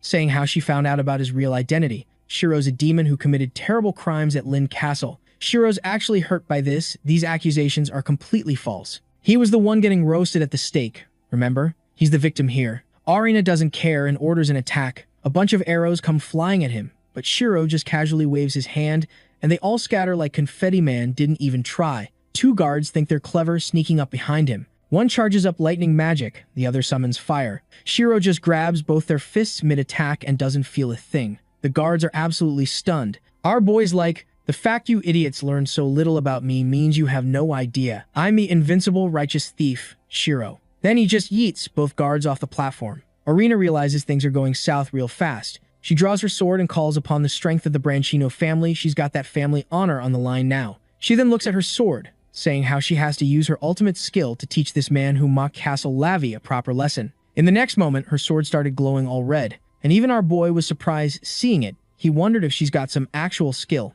After charging up her attack, she rushed at our boy, saying how he'll pay for what he did. Back at the hideout, Messias is in full mama bear mode. She hasn't moved from this girl's side while this kid's been tossing and turning, having another nightmare. Her eyes shoot open, and whatever she just remembered, yeah, it's bad. She bolts upright in absolute panic, grabs her head, and starts saying how there was this church, and the dead bodies were scattered everywhere, and some monster did it. Messias gently asks if she's okay. The girl breaks down crying, saying her friends, her family, everyone, they're all gone. That bastard from Fang murdered them all. Messias has heard enough. Meanwhile, back at the castle, the fight's still going crazy. Arena's launching fireballs at our boy, and Shiro's actually kind of impressed, saying how she is brain dead but has some awesome moves and melons. She's throwing these fire missiles at him, and the whole place lights up with explosions. It's getting hot as hell, so Shiro decides to take this party elsewhere. Arena's not letting him breathe, though, staying right on his tail. The guards are just standing there like NPCs because they literally can't keep up. These two are moving at anime protagonist speed. Shiro starts trolling her mid-combat, telling her she should be asleep right now or her pores are going to open up. This man's giving skincare tips while dodging fireballs, but Arena ignores his bullshit. She's carrying the honor of the Branchino family and refuses to let what happened at Lin Castle go down here. Shiro's confused why she's still following him when his crew obviously set a trap and she's walking in completely exposed. But what really gets him laughing is that word justice. What's that about? That word just reminds Shiro of his own past when justice literally burned him at the stake. Arena's getting heated, saying she doesn't act like someone who'd break into a castle in broad daylight and start wrecking everything. Then she starts demanding answers from our boy, asking him why they kidnapped Nicole. She's their princess. Shiro loses it, laughing at that. Is this terrified girl seriously supposed to be royalty? He's genuinely dying. Arena asks what he's on about, but before she can finish, Shiro vanishes. He materializes behind her back instantly. She blocks just in time, but Shiro keeps attacking, and somehow this redhead is holding her own. Then our boy starts asking questions of his own, asking her if she even has a clue how terrified that little girl was. But nah, she has no clue and says that our boy is clearly lying. Why would the princess, who was chosen by the gods,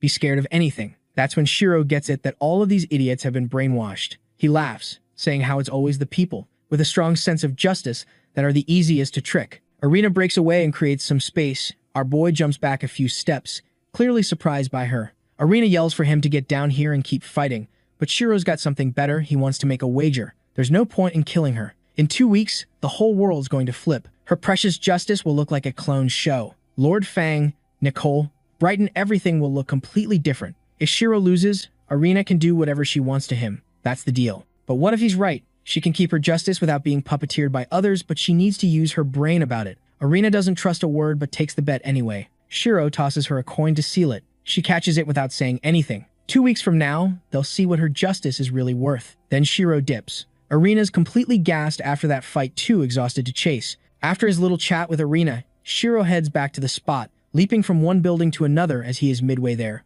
Misius just spawns next to him. She's amused by that and asked our boy mischievously if he had taken a liking to Arena, and our boy is all annoyed that she just popped up out of nowhere and started teasing him. So without even turning, he told her just how wrong she was. He couldn't care less what an idiot Arena is. Misius then smiled and told our boy that since he's got time, he could hit up a new location, and he is going to like this one because it's the Church of the Holy Cross. Apparently, this place is drowning in light and blood. She told him what she heard from Nicole, that there are countless bodies buried there and tons of vengeful spirits screaming for help. At the church, there's a nun carrying flowers. She's praying to the god Antinos as people keep vanishing one after another. She's begging for protection and blessings for everyone who disappeared without a trace. An attendant steps out from behind a statue, asking what she's doing here this late. She explains she came to pray, hoping it'd help with these disappearances. The man straight up threatens her, telling her she's next on the list if she doesn't leave right now. The nun apologizes and books it out of there. Outside, she's praying hard, convinced Antinos will protect them because he's this great god.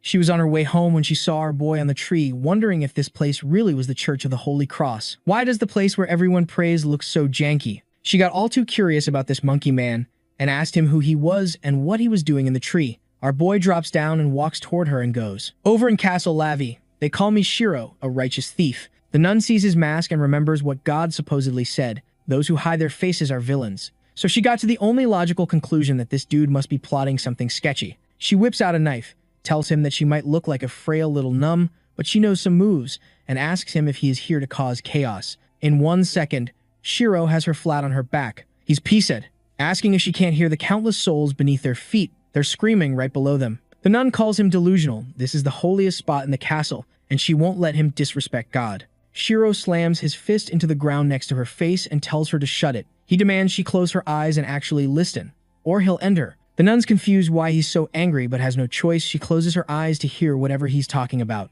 Immediately, she feels that disturbing presence. Restless souls are crying for help. Shiro pulls the nun up. He can tell from her face. She got it. They pray in this place every single day without noticing the spirits that can't rest. Isn't that wild? But this woman is still in denial, saying how our boy must be using some illusion or trick. There's no way a nun who works here daily wouldn't know about something this horrible. Standing there, our boy internally goes, "Well, I found another idiot." So he went. "Want to bet on that?" He said to her that if there are bodies in this church, maybe she's even in on it. If he wins, she does what he says. If she wins, she can do whatever she wants with him. The nun's skeptical but confused. She says even if she loses, she'll never turn her back on God. Shiro's cool with that, but tells her soon she'll completely forget about those words of loving God. The nun tells him to follow her so she can prove him wrong. They enter the main hall. While Shiro scopes the place out, she shows him the god they worship. Everyone who enters the temple kneels and prays, but Boy decided it was the right time to flex. So he casually mentioned how he had never prayed to a god but certainly had killed a few. The nun tries calling him out for insulting God, but he tells her to save that lecture until she wins the bet and adds that she'll soon realize all the problems in this world are created by God. Just then, that bastard from before showed up again in front of the statue, telling the NUN to leave, but now she brought more people. Suddenly, Shiro's behind the servant. His hand snatches the man's head and drives it into the floor. Man. Even the Holy Stone couldn't handle that impact. Dude just got his face rearranged on sacred ground. This bastard immediately went into the regular routine, asking our boy if he even knew who he was, and started threatening our boy, saying Lord Fang himself backs him up. Our boy grabs him by the collar, saying he knows exactly who he is, and that's precisely why he went after this clown. And then he goes on to beat the crap out of this bastard. The man grits his teeth, saying how he won't forget this disrespect, realizing he was in deep trouble. He summons the power of dead spirits to attack, and they rush straight at Shiro. Our boy takes a look at the spirits and wonders if this fool really thinks some budget necromancy is going to work, so he casually activates his fire purification power and just incinerates the spirits. In literally a blink, all those dead souls turn to ash. The man stumbles to his feet, so our boy decides, well, it's time for another beating, and then delivers a devastating knee to his face, and then our boy pins his face against the wall again. He wants to know where the secret passage is. The man thinks he's an idiot if he expects an actual answer. Shiro gives him two options. Either the servant talks and lives, or he dies and Shiro finds it himself anyway. The man laughs, saying how his life belongs only to his god, Antinos, and there is nothing our boy can do to make him talk. In that instant, Shiro smashes the man's head into the floor, saying how he chose his own path. The believer's body drops lifelessly to the ground, and the nun who sees it all is absolutely horrified, asking our boy how dare he kill a faithful believer inside Antinos' temple. Shiro will face divine judgment for what he's done. Shiro says he'd love to challenge this god with his own strength if the deity bothers showing up. In the meantime, she better take him to the basement unless she wants the same treatment. The nun realizes this guy isn't playing around. She leads him to the entrance, going down to the temple's foundation. As they were going down, the nun explained how she saw the high priest use this passage but never used it herself, as everyone else was banned from coming down here. As they were getting closer and closer to the bottom, our boy asked the nun if she could feel the disturbing energy radiating from this place. He added that even though she never went to a battlefield, she should be able to sense it as they are so close to it. But nah, she straight up rejects it, saying that she won't believe anything until she sees it with her own eyes. Cut to some time later, and they are on the end of the passage in front of this massive gate decorated with angel wings.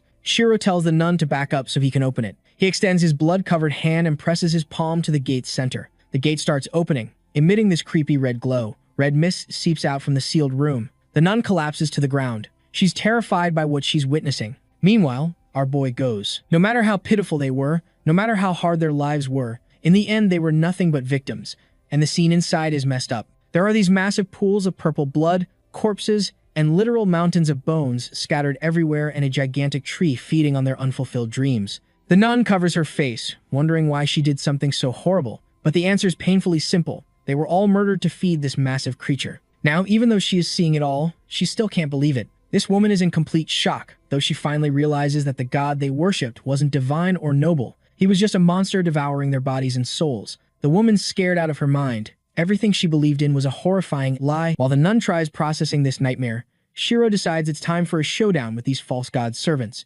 Suddenly, clawed demonic hands start emerging from the blood pools. Shiro summons a massive flaming sword and starts cleaving through demons. A whole swarm of nasty creatures shows their faces. Time to see what they've got. Meanwhile, at the royal residence, Fang senses someone's entered the temple basement. Meanwhile, back in the temple basement, there's this whole crowd of demons standing before our boy. Our boy laughs and tells the nun how he has already been to hell once before, which is exactly why he recognizes souls like these. This world's a miserable place, and he can hear their cries of regret echoing through the chamber. But even so, he still has to destroy them. Shiro charges into battle, knowing that even if these are the same missing people the nun mentioned, he has no other choice. Meanwhile, the nun was freaking out. All of this messed with her head. Back at the hut where Shiro and his crew were staying, Carol's absolutely dying of boredom. She's sitting there wondering why Shiro left her alone like this. Why does she have to babysit this girl? Look, she doesn't really mind helping out, but she definitely prefers the action at the castle way more. Suddenly, an arrow comes flying straight toward Carol.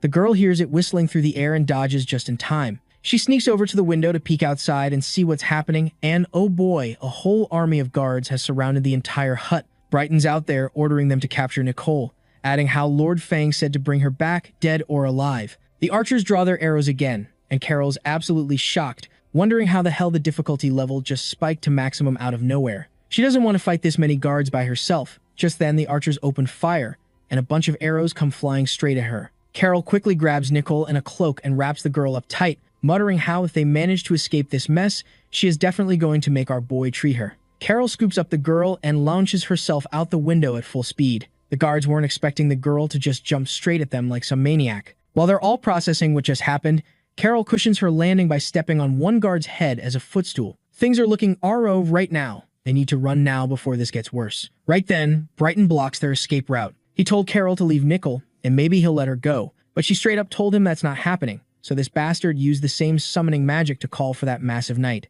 So without even hesitating, this dude immediately goes for Carol, and he almost had her too. But our girl whips out her knight skill and summons a shield at the last second. While she's holding this thing up, she's internally panicking like, yeah, this isn't going to last, and surprise, surprise, she was right. The shield shatters, and this massive hand slams down so hard it sends both girls flying through the air like ragdolls. Carol's hurt bad, lying there thinking about how she promised our boy she'd protect Nicole, but before she can even catch her breath, the giant bastard walks up calling her a brat and just straight up grabs her head and slams it into the ground. Meanwhile, back in the temple basement, our boy Shiro has completely lost it, and I mean full psycho mode. He's just finished massacring every single demon down there, standing in a pool of blood like, yeah, these cursed things were born from tortured souls, and now they finally get their one-way ticket to hell where they belong. The nun watching all this is having a full-blown existential crisis, trying to process everything she just witnessed and desperately searching for meaning after realizing her god's been catfishing her this whole time.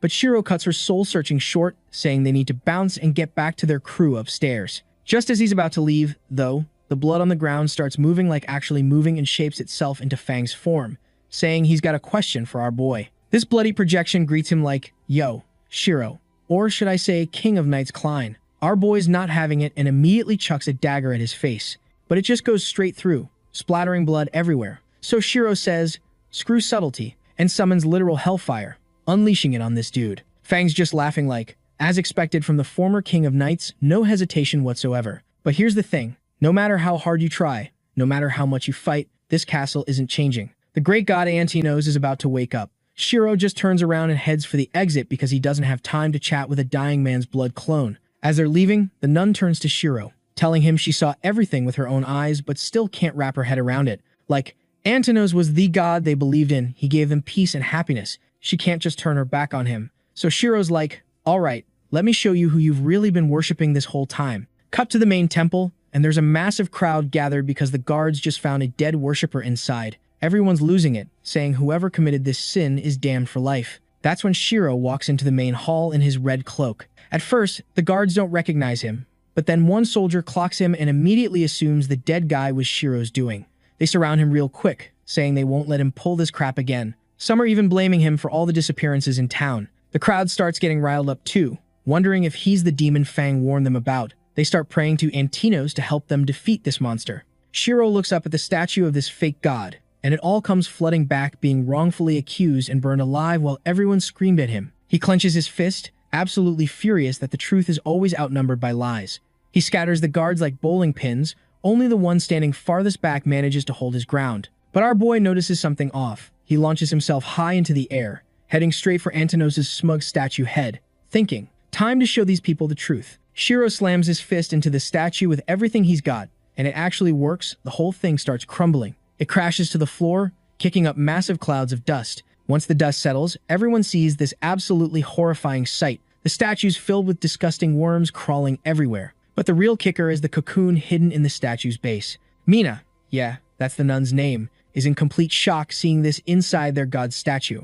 Everyone's trying not to throw up while Shiro calmly walks up and breaks open the cocoon to show these Belin believers the truth. But when he opens it, nothing. The real body was probably teleported somewhere else. Back to Carol and Nicole, this bastard Brighton had managed to overpower Carol and was about to end her life. But our girl says, don't get too cocky, and crushes one of her stink flasks with her left hand. This nasty cloud of stench covers Brighton, and this thing doesn't just smell like death. It's got a stunning effect too. Carol knocks the big guy down and immediately starts looking for Nicole. She spots her sitting there, completely still. Nicole's begging not to be caught when suddenly she starts glowing with blue flames. Carol freezes, trying to figure out what the hell's happening. Then pure horror flashes across Nicole's face as she screams at the top of her lungs and unleashes this insane energy wave that turns all the guards into literal ice sculptures. Brighton, frozen solid. Even Carol got caught in the blast, and Nicole's just sitting there devastated, screaming, "I don't want to kill anyone else." Well, girl, you might want to calm down because you aren't doing a great job on the whole, not wanting to kill someone front right now. Let's rewind the tape a bit because you need to understand how this whole situation went from zero to absolutely catastrophic. Back when Nicole first got her shiny new powers, she had no idea what kind of price tag came attached to being special. She passed the Genius Project test, and Fang picked her out of everyone. Her mom was over the moon about it, thinking, hell yeah, my daughter's going to be even stronger now and protect even more people. And honestly, for a while, it looked like mom was right. Nicole was out here fighting threats single-handedly and winning every single time. The whole town was proud as hell, thinking they had this brave, strong protector watching over them. Life was good. Like, genuinely good. But of course, this fake-ass happiness couldn't last forever. Nicole's powers started growing way too fast, and she was losing control. She had no clue what was happening to her body, but you know who did? No? Fang. This bastard knew everything but played it off like, oh, don't worry, it's just a temporary side effect. Trust me, I'll take care of you and make you even better. And Nicole, being the trusting soul she was, actually believed him. But the real nightmare kicked off on that day. Nicole kept telling herself to calm down, to be patient, to trust Fang. Meanwhile, Fang was already planning her final mission. And what was that mission? Oh, nothing crazy, just death and sacrifice in the name of the god. All her hope turned to literal ashes in that moment. Nicole completely panicked and unleashed her frost powers again, barely managing to stop the cultists. She miraculously escaped that death trap, and that's when she ran into Macias. Fast forward to the present, and Messias spots this massive pillar of blue light shooting into the sky. She immediately knows what's up. Meanwhile, Fang's just casually sipping his wine, also noticing the flash of light, thinking, right on schedule, ancient gods waking up at the perfect moment. Shiro's already sprinting in that direction, praying the girls are okay. And wouldn't you know it, Ravis shows up at just the right time too, because why not? Nicole's struggling, trying to contain something inside herself. This evil god is waking up, whispering in her head to release all that anger festering in her body, saying this world isn't worth protecting anyway. But Nicole's fighting it, trying to keep the promise she made to her mother that she'd be good and never hurt anyone. Shiro finally reaches the scene, but the energy coming from the center of that glow instantly freezes his hands solid. Our boy barely holds back the frost assault and manages to break free from the ice. And our boy didn't have a clue as to what was happening, so Mesias explained to him that it's the spinal fluid of an ancient god, and this thing is completely absorbed into Nicole's body. They're trying to use her as a vessel to resurrect this thing. Then Shiro turns to Mesias and goes off, asking why the hell she wasn't there during the attack on Carol and Nicole. Like, she's the one who sent him to the church, but somehow forgot to mention her girls were getting jumped. Mesias just casually says she had other important matters to handle and didn't need to keep him updated on every little thing. And our boy is mad because once again, Mesias is withholding information. But she tells him he'll figure it out when the time comes and that it's enough that she saved his life. Our boy straight up threatens to massacre her if she keeps playing games with him. But for now, he needs answers. How do we stop what's happening right now? Mesias explains that the body's ready, but the energy isn't fully there, yet the magical core is still sealed. If they can stop the body and core from merging within 24 hours, they've got a shot. Great. Meanwhile, Nicole slowly gets to her feet, except it's not really her anymore. An ancient god speaks through her voice, saying how delighted he is about this long-awaited meeting. He's finally returned to this perfect land. Shiro walks towards this bastard and goes, well, it's bad because I'm sending you back to hell where you belong. The god's actually shocked. He's thinking, wait, this random dude just dodged my attack? At first, he thought Shiro was just some regular nobody, but clearly, he was wrong. Shiro doesn't bother with small talk, though. He channels his night power and sends a slashing energy wave straight at Antinos. But come on, you really think some starter move is going to work on an ancient god? Antinos blocks it with an ice wall without even trying, then looks over to roast Shiro, except our boy's already gone. He hears footsteps going in the complete opposite direction and realizes Shiro grabbed frozen Carol and just dipped. He runs a bit before yeeting the ice girl to Mesias, who catches her. Shiro immediately starts panicking, asking if Carol's going to make it. Mesias casually says she's not dead, so yeah, she'll be fine.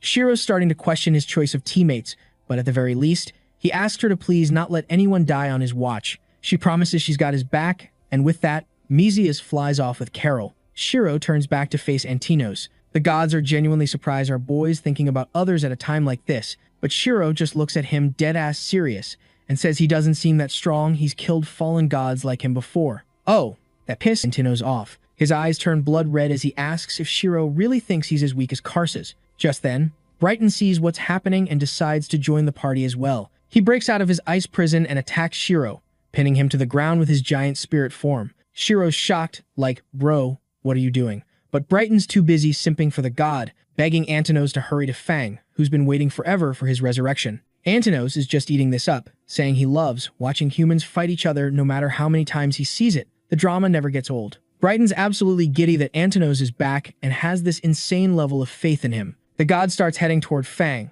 which pisses Shiro off so much he breaks free from the ghostly beatdown. He cannot let Antinos reach Fang, but while he's distracted, Brighton rushes him again. Shiro notices the attack at the last second but can't dodge and gets absolutely slammed into the dirt. Brighton tells Antinos to go ahead, he'll hold this guy back. Antinos makes his move toward Fang. Shiro gets up thinking he wasn't planning to kill Brighton originally, but this bastard isn't giving him much choice anymore. Brighton says how he won't let Shiro do whatever he wants on Robbie Castle grounds. Meanwhile, another squad of guards shows up at the church. Lady Arena tells everyone to back off because she wants to understand what the actual hell is going on. Like, how did maggots appear inside the statue, and what are they even eating? One guard reports they found a creepy room in the basement, but nobody wants to check it out because, obviously. So Arena volunteers to investigate herself. They head down to the bottom, where 2 more guards are posted at the entrance. When she steps inside, Arena's absolutely horrified. There's this massive ominous tree and corpses everywhere. She sticks her hand into a pool of blood and pulls out a stuffed rabbit. She's thinking, was Shiro telling the truth? How much darkness is hidden in this city? Meanwhile, outside Fang's palace, a massive crowd has gathered to witness history. Antinos follows the red carpet toward the palace, reminiscing about those good old days when people worshipped him. Fang watches from his window as the god approaches, thinking his long-awaited deity has finally arrived. Guards ask Antinos to follow them to Fang's room. Antinos finds it weird that Fang didn't personally come down to greet him, but he'll let it slide this time since he did resurrect him. The guards escort him up the spiral staircase. Fang says he's pleased to finally meet Antinos. He's waited so long for this moment. The guards quickly say it's time to leave and give them privacy. Antinos looks at Fang, noting his purposeful, cunning nature and insane ambition, thinking these are perfect qualities for a god's servant. He likes what he sees. The god acknowledges Fang as his slave. Fang gives a slight bow, saying he's honored. But then Antinos asks why he hasn't bowed his knee yet. Even the most faithful servant must kneel before God. Fang apologizes but asks if there isn't something more important to discuss first. Antinos forgives his servant's ignorance this time because of his loyalty and courage. Now he needs information about the ice hammer, a weapon only a god can wield. But Fang apologizes again, saying that's not possible right now. Antinos is confused. What does that mean? Fang asks him if it makes sense to him that he spent decades studying the gods just to become some slave. Nah, that's not happening. Fang explains he found something interesting in his research books describing human neural structures and how to control consciousness. Great reads. Really taught him that controlling one mind means controlling all of them. Suddenly, the book drops to the floor. Fang's holding 2 wooden objects in his hands. He bangs them together, creating sound waves, and the girl's body goes completely rigid. Antinos can't understand what's happening. Somehow, the sound from these instruments is affecting the girl's body. Fang keeps hitting the wooden tools together, and it's bringing absolute agony to Antinos. Fang then gets cocky, saying how now the god has to bow to a human and acknowledge him as his master. Obviously, Antinos refuses. He won't bow, especially not to a human. So Fang smacks the tools even harder and orders him to bow. Pain shoots through the girl's body, but the god feels every bit of it personally. His legs are shaking. Fang won't stop until Antinos bows. The god can't take it anymore and falls to his knees. Fang's more satisfied with himself than ever. His plan worked perfectly. He, just like every villain, starts telling him about his master plan, saying how he purposely used the little girl's body as a vessel because if you destroy something beautiful, all beauty in the world collapses with it. He deliberately injected that liquid containing black magic into Nicole's body to control her. That fluid wasn't just Antinos' spinal fluid. As a result, Nicole's body became the god's personal prison, and now the only one who must kneel is the ancient god Antinos himself. Meanwhile, our boy was still fighting against that giant bastard. Shiro kicks him in the face, saying it's time to finish this. Brighton's beaten and powerless, but he thinks otherwise. Shiro's confused, asking how it even occurred to them to resurrect a god they'd have to serve, a god they didn't understand, a god who would eventually kill them. Brighton laughs at his words. They understood everything perfectly. The inner circle knew that all the talk about a savior, about a god, it was all just bullshit to fool the masses, Shiro can't believe what he's hearing. From the very beginning, the god was their target. Serving a god, who in their right mind would actually want to serve a god? Shiro realizes he urgently needs to get to the palace, so he just casually stabs both of these bastards' thighs and pins them to the ground quite literally, and walks away. Brighton is laughing maniacally, praising Fang, and begging to witness the power of the god they created. Our boy is heading toward the castle, thinking to himself, what the hell is actually going on here? Carol's getting treated inside Mizius's magic healing ball, and while she's chilling in there, Nicole's having the worst flashback ever. She's reliving that time her mansion went up in flames, and she's just screaming mother over and over. Up in the sky, Macias is watching this whole thing unfold, and even she is surprised to see what this little girl has been through. Meanwhile, our boy Shiro is absolutely done with everyone's BS. He's flying toward the city, muttering to himself and going off about how everyone schemes and plots, just like that guy thinking how if he meets him once again, he's going to kill that bastard. He makes it to the castle, and immediately the guards spot him. These guys already have their bows drawn because Fang had put a bounty on his head. They're screaming about killing him and getting that sweet, sweet reward money. But Shiro's not having it. While still flying through the air, he busts out his secret technique, Emperor's Power. And boy does he send these guards flying. They're getting launched backward through smoke. Shiro's shouting through all this chaos, "You bastard, you'll never achieve your goal." Now the scene shifts to some creepy underground tunnel in the Lavi City Library's basement. Fang is carrying Antino down these stairs, and they enter this chamber with an ancient matrix surrounded by massive pillars. Fang gets this evil-ass grin on his face and says something about how after 1,000 years,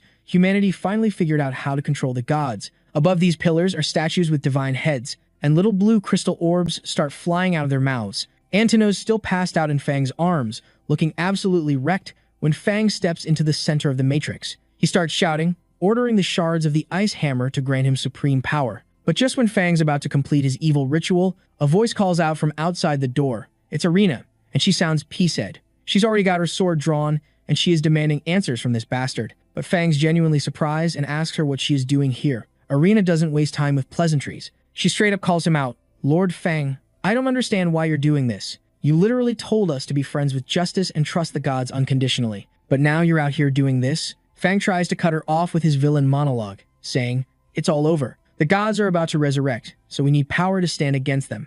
Arena's not buying it, though. She asks him, how many innocent people have to die for this? But instead of answering, he snaps at her, telling her how this is war, and if they don't get this power, someone else will swallow them whole. This manipulative bastard then tries the whole manipulation route and tells her how he admires her righteousness and strong sense of justice, and that's why he won't kill her, telling her to just step aside and let him do his thing. But Arena isn't backing down. She grips her sword, and she goes, "Sorry, Lord Fang, but I absolutely must stop you. This is my justice." Then immediately casts her skill, Knight's Power, Divine Judgment. Fang literally just pushes her attack away with one hand, telling her how her efforts are futile, saying how she is indeed talented, but still too young and too inexperienced. Arenas then goes, "Fine. I'll use my family's secret technique to stop you if I have to." Then, she unleashes her ultimate move, Holy Sword Slash, and aimed it directly at this bastard's face. It hits something, and the dust is everywhere. Arena's thinking, did I actually get him? But nope, he had ordered Antinios in the last moment, and he had whipped out an ice shield before it could hit him. Then Fang grins and starts going on about how she can't stop him now that he has come so far, and then this bastard goes into complete manic mode, saying how he has sealed the power of the god in Nicole's body, and how he is the only one in this world who can control it. Then Fang gets all commanding and orders, "Antinos, kill for me." Antino swings his hand toward the sky, and before she can even process what's happening, she gets smacked aside. She hits the ground hard, struggling to sit up, probably seeing stars. Fang's standing there watching this and just loses it. He's laughing maniacally, shouting how no one in this world can stop him. After getting her ass handed to her, Arena is gasping for air. She is covered in dirt, cursing herself for being so powerless. Meanwhile, this bastard is still going on about how resistance is futile. Dude literally says he spent over a decade setting this trap up, so there's no way some rookie knight is going to waltz in and ruin his evil plan. Then he turned to Antinos and ordered her to kill her already. Arena's standing there barely holding herself together, watching the attack come at her in slow motion, thinking this is how it ends, her sense of justice, her family honor, all of it about to get clapped. But she waited and waited, but nothing happened. Just then our boy literally punches a hole through the cave wall, and our boy Shiro comes charging through the dust cloud, screaming, "Take a punch from me." He activated his Knight's power. Arena's still frozen as she processes Shiro casually asking if he remembered things right before reminding her that he told her she'd come around someday, and she realizes he somehow predicted all this. But Shiro just shrugs it off, admitting he didn't actually know the specifics. He's just seen so many of these dirty tricks from a mile away and pieced together what's happening. Shiro starts walking toward Fang, saying it's time to punish the mastermind of all these crimes. But Fang laughs it off, asking how mortal laws could apply to someone about to become a god. He screams at Antinos again to kill Shiro. But here's the thing, Antinos just stands there completely motionless with these glowing eyes, not doing a damn thing. Fang's getting nervous now, asking why Antinos suddenly stopped obeying orders. And instead of answering, Antinos just gives this creepy-ass smile. While Fang's distracted, Shiro rushes in and hits him straight in the face, sending him flying. Then our boy asks this bastard with pure disgust, saying how it just feels wrong to hear that a bastard like him is going to become a god. But then Antinos starts laughing, going on about how he admires Shiro's courage and thanks him for helping deal with that fool, Fang, so he could regain control of the body. As a reward, he'll give Shiro a place in his new world. Seeing what's happening, Shiro realizes he can't let Nicole completely fuse with this demon. He immediately goes all out, pouring everything he's got into attacking Antinos directly. But she just laughs, saying how it's too late, all her power is about to be unleashed right here, right now. Shiro freezes. What? And immediately, this insane vortex of demonic energy erupts, absolutely devastating everything in its path. Outside the basement, Messias is watching this go down. Carol turns to her and asks if Shiro lost. Just then, from inside the vortex, this massive creature's foot emerges and slams down hard enough to make the entire ground shake. This blue bastard is now back in his peak. Meanwhile, Fang's lying in the rubble, cursing how he can't lose like this. After all these years of planning and suffering, he refuses to go down here. He desperately grabs a nearby scepter and starts screaming curses, ordering Antinos to follow his orders. But before he can finish his little tantrum, Antinos walks over and grabs Fang and lifts him up like a child. Fang's absolutely losing it now, screaming in terror and ordering Antinos to let him go, saying how he is his master and he should obey him. But Antinos just smiles, all calm, and shakes his head. Dear Fang, didn't you want a divine relic before? Well, now you can't control me anymore. Fang keeps screaming, reminding Antinos that he's the one who resurrected him and demanding some gratitude.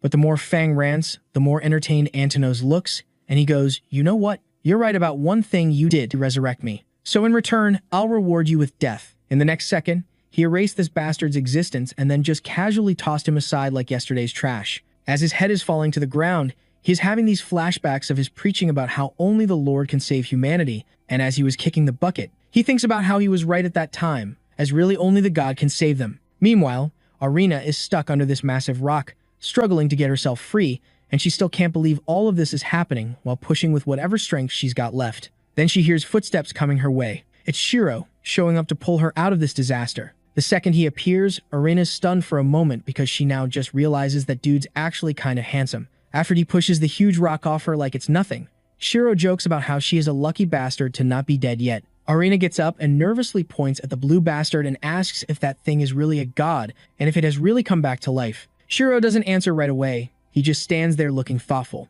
Arena gets more anxious, thinking to herself, what's he going to bring us? Salvation or death? Meanwhile, that bastard was taking a casual stroll through that city and destroying everything, and everyone down below was trying to run away from him. And watching the world panic around him, Antinos was loving every second of it. He says how, after 5,000 years, humans are still pathetic little creatures, truly hopeless. He crouches down and puts his hand on the ground, letting his power spread throughout the entire city. People are absolutely losing it, running away terrified. One by one, everyone gets frozen in place by his power. He takes a look at the frozen humans and thinks how he'll be eating good tonight. Watching this nightmare unfold, Arena freezes up and yells, no, we can't let this keep happening.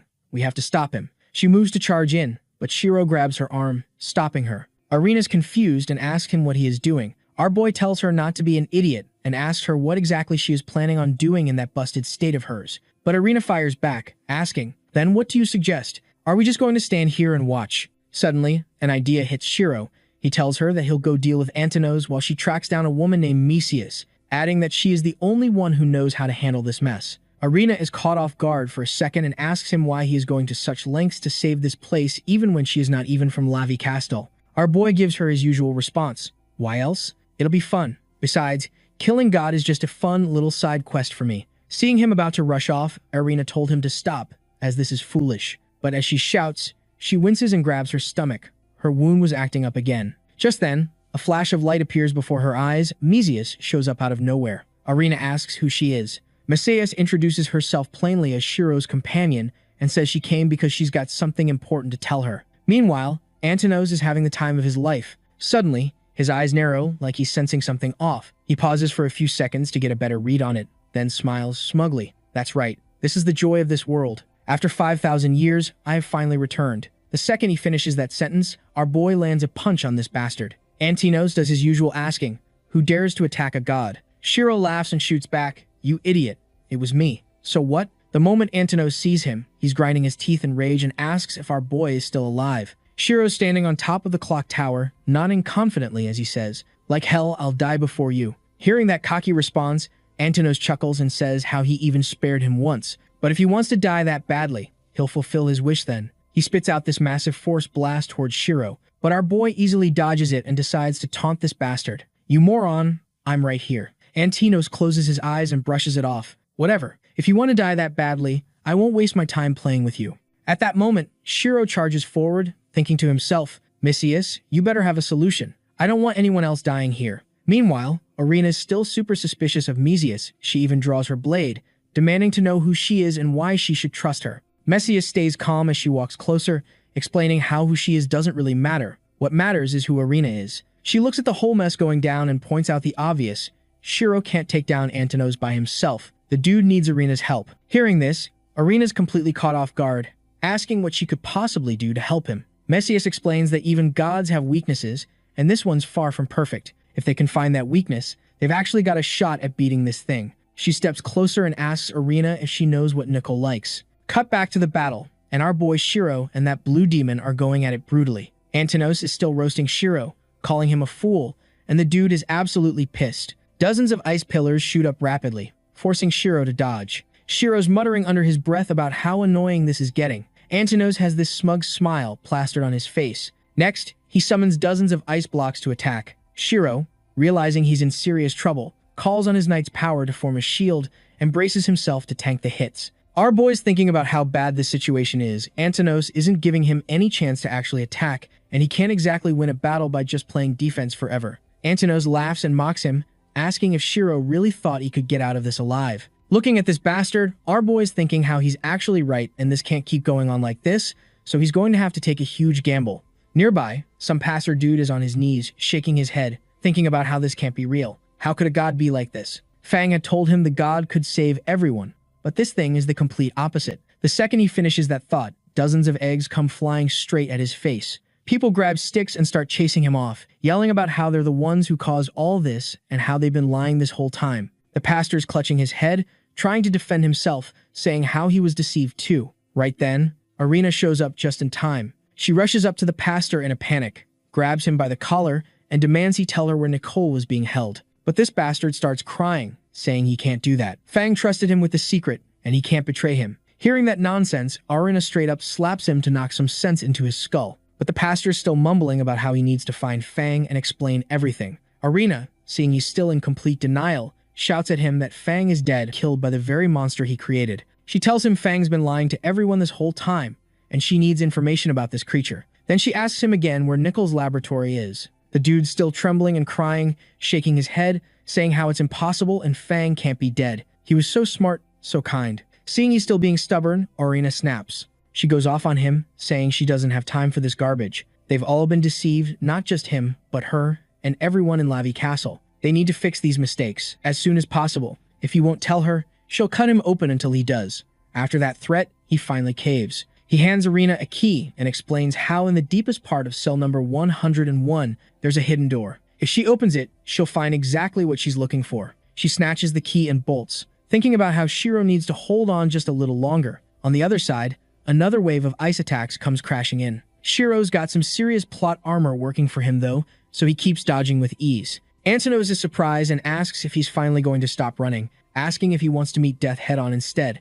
Shiro's still pushing himself to endure, thinking there has to be a chance somewhere in all this chaos. He throws himself forward and strikes at Antinos, his mind racing about how if he can cut the weakest muscle, he can force this thing to its knees. So he goes around him, uses his ultimate sword skill, and slices this bastard's tendons. Antinos starts to lose balance, and our boy's wondering if his plan actually worked. From the dust, Antinos laughs, saying how our boy's attack wasn't bad at all, but it wasn't nearly enough to bridge the gap between their power levels. Then he walks out of the dust cloud looking way too confident. The wound on his leg starts healing, and in the next second, he's as good as new. Looking at that, Shiro's thinking how this guy's regeneration is absolutely insane. Just then, someone calls him by his old name, Klein, and a sword comes flying at him. He's also surprised, asking Mesias what this is all about. Mesias tells him it's a gift from Arena.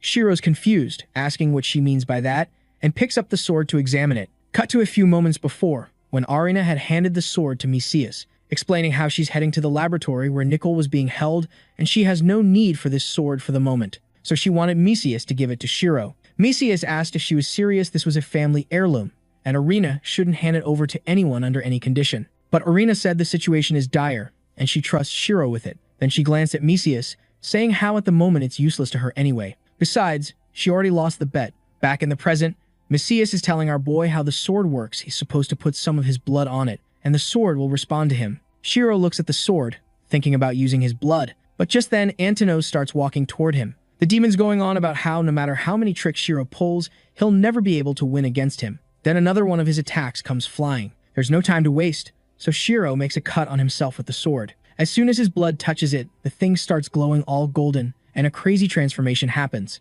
Time for some backstory, folks. Shiro comes from the legendary line of the demigods. The blood of the Flame Wrath Lion flows in him, a lineage that's 1,000 years old. And now that blood also flows within the sword. So obviously something big is about to go down. Meanwhile, on the battlefield, our boy's standing there with his new glowing sword, looking absolutely badass. The power radiating from this thing is insane. The sword releases this massive magical shockwave heading straight toward Antonos. The demon tries to stop it with both hands, but the slash is too powerful, sending him flying backward. Meanwhile, our boy's coughing up blood, stabbing the sword into the ground for support, and thinking about how the exhaustion from using this sword is really something else. Then he looks through the dust cloud and wonders once again if he actually got that bastard this time. But nope, Antonos is still alive. Both of them lock eyes once again, ready for round 2. Cut to the laboratory where Arena's heading toward room 101. The guards are trying to stop her, saying how dangerous it is to stay in this place and how the whole building could crumble any moment. But she ignores them all. The only thing on her mind is getting to that room. A few moments later, she's standing in front of this giant gate. She pauses for a second before opening it, then looks around, thinking, so this is Nicole's lab. The place is absolutely packed with potions and books everywhere. She starts flipping through the books, trying to find data on Nicole. All these books are filled with reports on Nicole's obedience tests, strength tests, and intelligence tests. Flipping through them, Arena's completely shocked. She can't believe those sick bastards gave a little girl this many drugs and put her through all these experiments. Then she stumbles onto a letter explaining how Nicole was chosen as a viable subject for this project because she had inherited Branquino blood.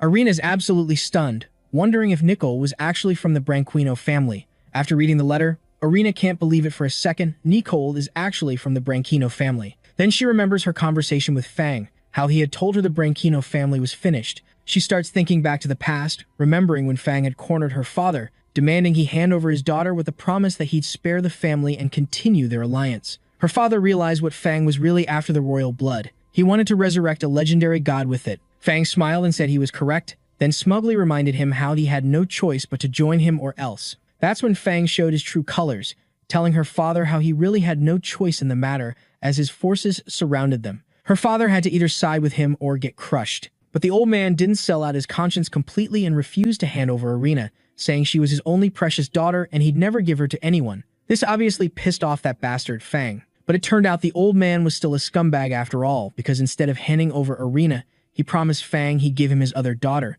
saying she also carried the royal blood he was after. Fang smiled, saying how this bastard was quite the playboy back in the day. Then the old man told him to take the deal and shake hands, warning that if he continued to demand Arena, he'd have to face him directly, and since Fang didn't care who had to be sacrificed, he agreed. Back in the present, as Arena was reading that letter, it fell from her hands. She realized what had happened. Her father had sacrificed someone else to save her. She realized if it wasn't for Nicole, she would have gone through the same torture. Then another realization hit her. If what was written in this letter is correct, Nicole would be her half-sister. She shared the same blood and would carry the same Branquino name if it weren't for her scumbag father. Then another thought crossed her mind. She wondered if she was the only one kept in the dark about all this. She screamed about how all of this was unforgivable and how she'd destroy everyone who did this to Lavi Castle with her own hands. Then she started running to the exit. Meanwhile, that blue bastard was still being cocky, laughing at our boy. Just then, Mesias came running toward him, asking if he could still continue fighting. Our boy turned to her and said he's almost out of energy and can't keep this battle going much longer. He admitted the sword she gave him was good and really packed a punch, but it consumed way too much energy. Macias told him it was because he's not from the Branchino family, and that's why the sword wasn't operating at 100% capacity. Just then, Antinos grabbed one of the ice crystals and hurled it toward our boy. It came crashing at tremendous speed, almost destroying everything in its path. The blue bastard was going on about how foolish it is to play hero no matter how strong he is. In the end, he's just human, and it's impossible for a human to surpass a god. Our boy didn't pay any attention to his rambling and asked Macias if there was any other option, if she could control fate and tell him what to do. Macias told him that fate doesn't provide correct answers, but it opens up possibilities. He asked, what kind of possibilities? Just then, he heard someone approaching with this massive magical energy, and there was this figure emerging. He realized it was Arena, looking at the blue bastard and saying how he's a monster, and for what he did to her city, he has to die. Antinos was taken by surprise, and before he could do anything, she landed a blow to his ugly face and landed next to our boy. Turning to Shiro, she told him how he was right. There's no peace, love, or justice in this world. Those who are strong make their own rules, and the weak have to follow them. She remembered the first time she met that bastard and how he had deceived her. She paused for a second and told our boy how, even though this world is unfair, she still likes it and wants to protect it. Then she said how she hates admitting this, but she'd like him to lend his strength. Extending her hand toward him, she said for this one time they could set aside their differences and work together to kill that bastard. Our boy smiled, thinking about how this little girl has really grown up. Meanwhile, Antinos was back on his feet, even madder than before. He was still ranting about how, regardless of how many of them there are, in the end they can't do anything against the power of a god. Arena turned to our boy and asked him for the sword. He handed it over, saying how it was way too slow for him anyway. Arena took the sword in hand, saying how it's a holy sword condensed with the bloodline of her clan, and only someone from her clan can wield it perfectly. Then she started calling for her ancestors, asking them for their powers, and then she did something absolutely wild. She stabbed herself in the heart. Our boy was completely shocked, yelling and asking what the hell she was doing. She ignored him and muttered something about the lions of the Branchino giving her their power. In the next second, she started glowing with this intense red light, basically unlocking Ultra Instinct mode.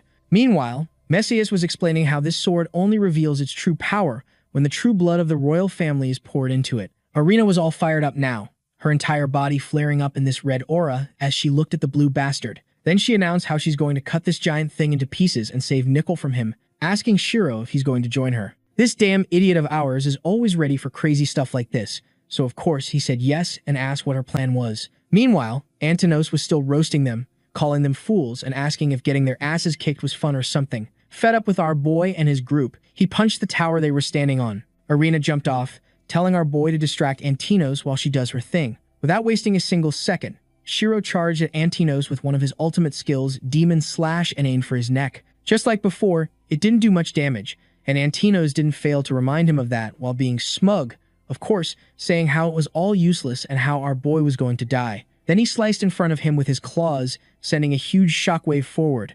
Meanwhile, Arena was on the ground thinking about how she's going to save Nicole, yelling for Nicole to hold on for some time. Then she jumped onto one of the roofs, going around to find an opening. But Antinos noticed her and turned to take care of her first. Before he could do anything though, our boy distracted him with his second ultimate move, the Emperor Punch, hitting this bastard straight in the chest and causing him to lose his balance. Antinos charged again with his claws, but before he could hit Shiro, our boy whipped out his shield. Antinos sent him flying anyway, and he crashed into a wall. So now he was all mashed up on top of being exhausted. Just as Antinos was about to finish him off, Arena came charging from behind, muttering how she'll defeat him in the name of the Branchino family. She used her knight's power, and a magic circle appeared behind her. A bunch of fireballs hit that bastard right in the face, causing him to lose his balance. He was surprised to see how a mere human was packing so much power, but she wasn't done yet. She charged at full speed, clutching the sword in her hand. In the next second, Antinos was full of holes. Arena started screaming for Nicole, asking if she could hear her and begging her to hold on. Meanwhile, inside Antinos, Nicole was trapped in his heart, but she could hear someone calling out to her. As Arena was calling out to Nicole, she was shoving her sword deep into this bastard's chest. Finally, Antinos felt something. He let out this massive screech. Meanwhile, on the ground, our boy was watching all this go down, and he was in complete awe. Just then, Macias came flying over, saying how this was all playing out perfectly. She explained how the legendary sword of the royal family is naturally drawn to those who carry its bloodline. Our boy was confused now and asked if Nicole was a member of the Branchino family. Then he got even more confused and started wondering what the relationship between Arena and Nicole actually was. Meanwhile, Arena kept calling out, saying she knows Nicole's in there and asking her to reply. Inside the heart, Nicole was now fully awake, and she could clearly hear someone calling out to her. She didn't know who it was, though, so she called out, asking who was there. By this time, Antinos had recovered, and he tried to swat Irina away like a fly, saying how she was annoying and nothing more than a little pest. But she dodged just in the nick of time and kept calling out to Nicole, telling her to wake up. As she was midair, Antinos tried to grab her but failed, so he slapped her instead and sent her flying straight into a wall. Seeing this, our boy gritted his teeth, thinking about how he knows this won't last much longer. Even without the holy sword, he had to try to end this fight with Antinos by himself. But before he could do anything, his legs gave out on him, so Messias started healing him. He's telling him how he overexerted himself and took serious damage he can't continue as he is. Meanwhile, Irina refused to give up, still calling out to Nicole, telling her to hold on and that she was coming to save her. Seeing all this, Antinos was amused. He had that signature twisted smile of his and said how these foolish humans amuse him.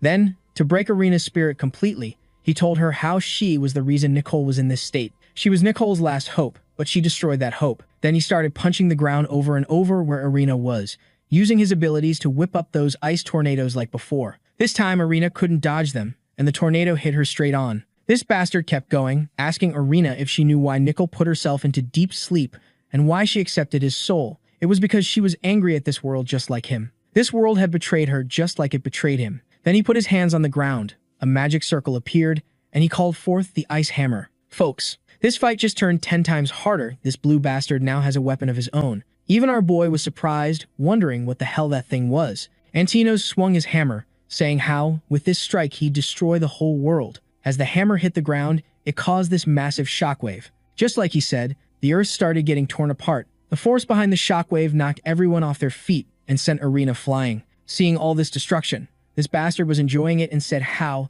this is how it should have been from the start, and how he's really liking this feeling of destroying the world. He's feeling invincible. Seeing her home getting destroyed right in front of her, Irina was thinking about how all that effort and everything she did, in the end, didn't matter.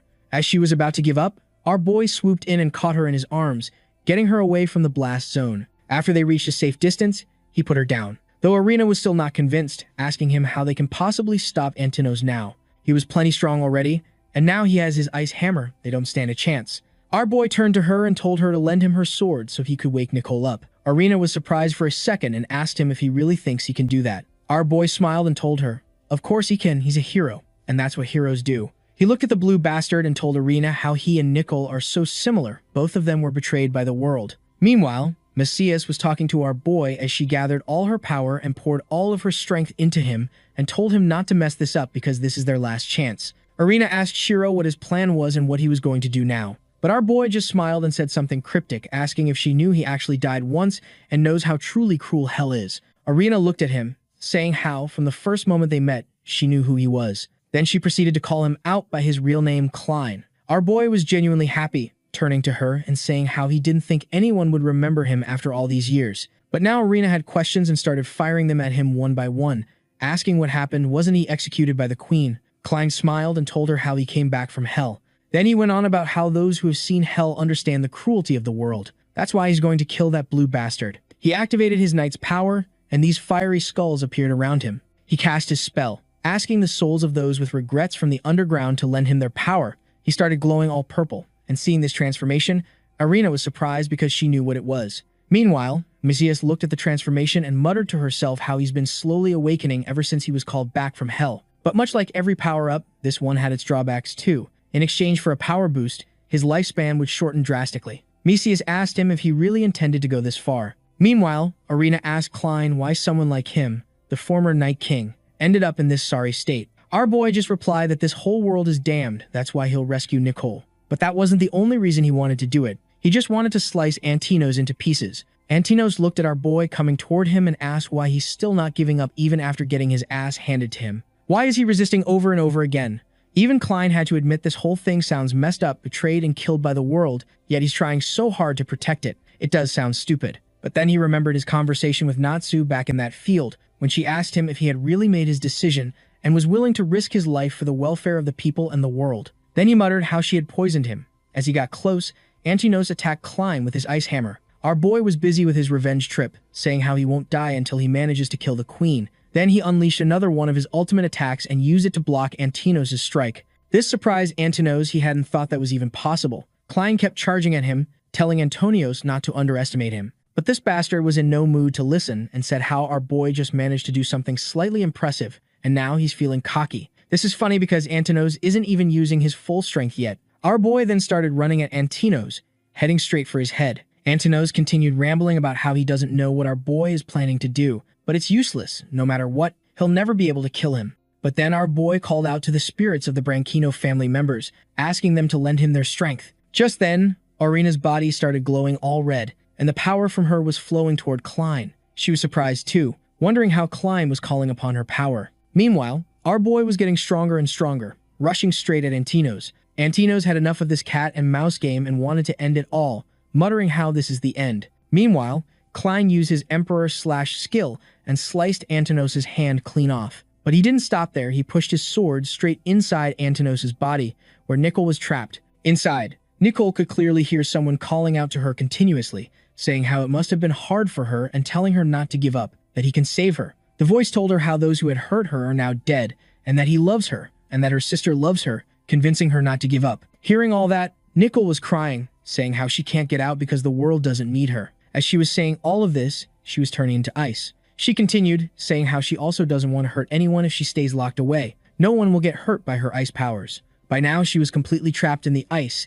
thinking that if she stayed inside, she wouldn't be able to hurt anyone and no one would hurt her. But Klein kept screaming, telling her not to give up and that he'll come for her and save her. Nicole looked up from where the voice was coming from, thinking about what our boy said about saving her. She wondered if someone would really come to save her. Antinos was getting annoyed with all this nonsense and told our boy not to get ahead of himself, as all he had managed to do was to put a scratch on him. Then he used his freeze ability to freeze his wound, knocking our boy off. But this only pissed Klein off even more. He clenched his sword, put all of his strength into it, and charged at him once again. Slicing through the ice, he called out for Nicole again, telling her to hold on because he'll save her. Seeing how our boy was going through hell just to save her made Nicole cry. Meanwhile, Antinos punched and sent our boy flying to the ground. Our boy got back up, thinking about how he was almost close to freeing Nicole. Antinos at this point was fed up with our boy, so he slammed the hammer straight to where he was, saying how our boy can try everything, but it won't change a thing. Our boy jumped and dodged his attack as Antinos continued,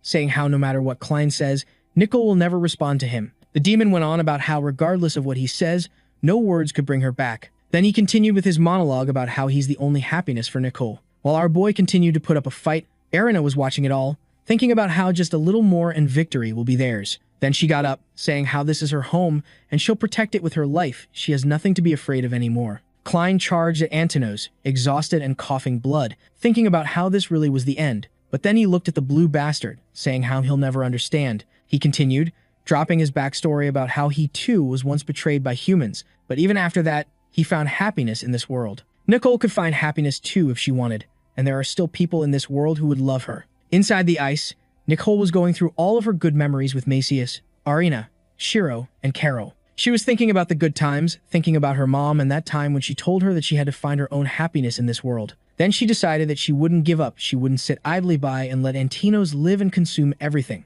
In the next moment, the ice started to break. Our boy didn't waste that chance and jumped through the sword, calling to Arena. She caught the sword midair and called for her ancestor's blessing and charged at Antinos straight on, piercing through his chest as the sword hit him. Even he realized that this was the end for him. He started thinking about how after so much effort, this is how he has to leave. The scene shifts, and the whole city is in a mess now. Mises is flying, seeing all the damage and destruction, and thinking how the humans and ancient gods' battle is truly finished now. The scene shifts to a few moments before when that bastard finally kicked the bucket as he died. Nicole fell out of him, thinking if this is really how she's going to die here. Arena came swooping in and caught Nicole midair and flashed her this bright smile, telling her that everything is going to be alright, she's going to be okay, and no one is going to hurt her ever again. Meanwhile, Mesias flew to our boy, and he was in a pathetic state. He was all beaten up, his left hand was gone. A portion of his torso was missing, and his left leg was completely gone too. He was thinking about how he died once and has to die again, how it can't be helped since it's in his DNA. But Mesias was telling him not to move and stay still while she heals him.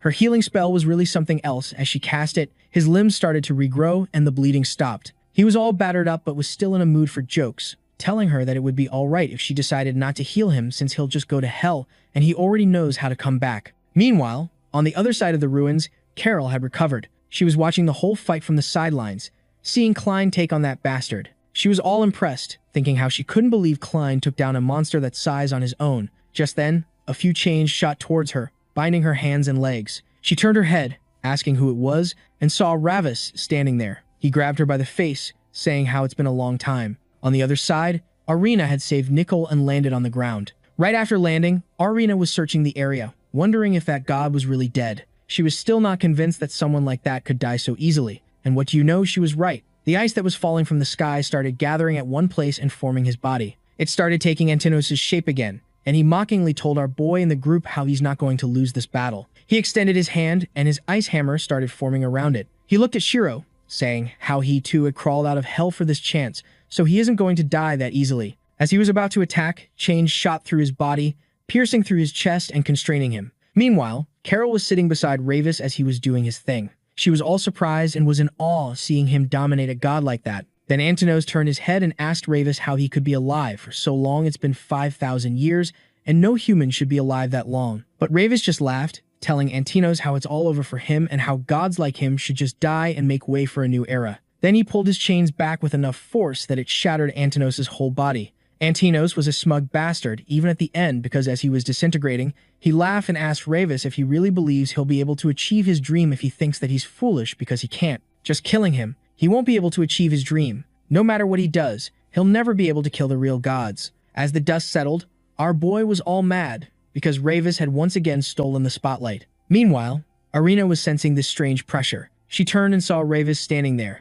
He told her there's no reason to be on guard, as he doesn't intend to fight her. On the contrary, he wants to show his respect to her and the one who had killed a god. All he's here to do is exchange one woman for another. Arena asked him straight if he's talking about Nicole. Carol turned to our boy, smiled, and asked for his forgiveness, saying how she was sorry that she got in his way again. Ravis turns to Arena with this smug-ass grin and asks if she's down for the trade. But Arena, she pulls Nicole closer, holding her tight and straight up tells him, hell no, that's not happening. She reminds him how she promised Nicole she'd never let anyone hurt her again. How this girl's been through enough already, and now it's her job to protect her no matter what. But Ravis lets out this condescending laugh and asks Arena if she really thinks this is a negotiation. He's basically like, do you honestly believe you have the strength to stop me if I just decided to take Nicole by force? I'm only offering this deal to spare your pride. But Arena's not backing down. She grabs her sword, her aura flaring up around her, and tells Ravis she's rejecting his deal even if it kills her. Meanwhile, on the other side, Klein's asking Messias to help him stand up.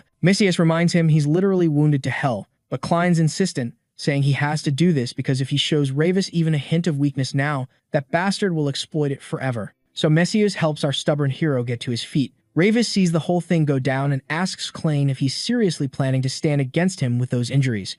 And our boy, being our boy, tells him not to underestimate him, saying how he can take Ravis on even in this busted state. Then he straight up issues a challenge, declaring he's going to be Ravis's opponent. Ravis actually laughs at this, saying how interesting it all is. He admits he underestimated Klein, but then again, he expected nothing less from the former Night King, the child of the ancient prophecy. Then he casually lets go of Carol, and she drops straight to the ground. He turns back to Klein and tells him he'll retreat for now for his sake, but warns him to take care of Nicole with utmost care because he will be back to collect her. Before leaving, Ravis drops this ominous reminder, saying how Nicole's body contains the fragment of the ice hammer, and if she goes berserk, nobody will be able to stop her. But Klein shoots back, saying if Ravis really wants to do something for his sake, he can consider dying. That would be the best gift. Folks, our boy never misses a chance for a roast. Ravis just laughs and tells him that one day he'll understand his torment, the hell he went through, and the choices he had to make. Klein immediately replies that he'd rather not even think about it. Thank you very much.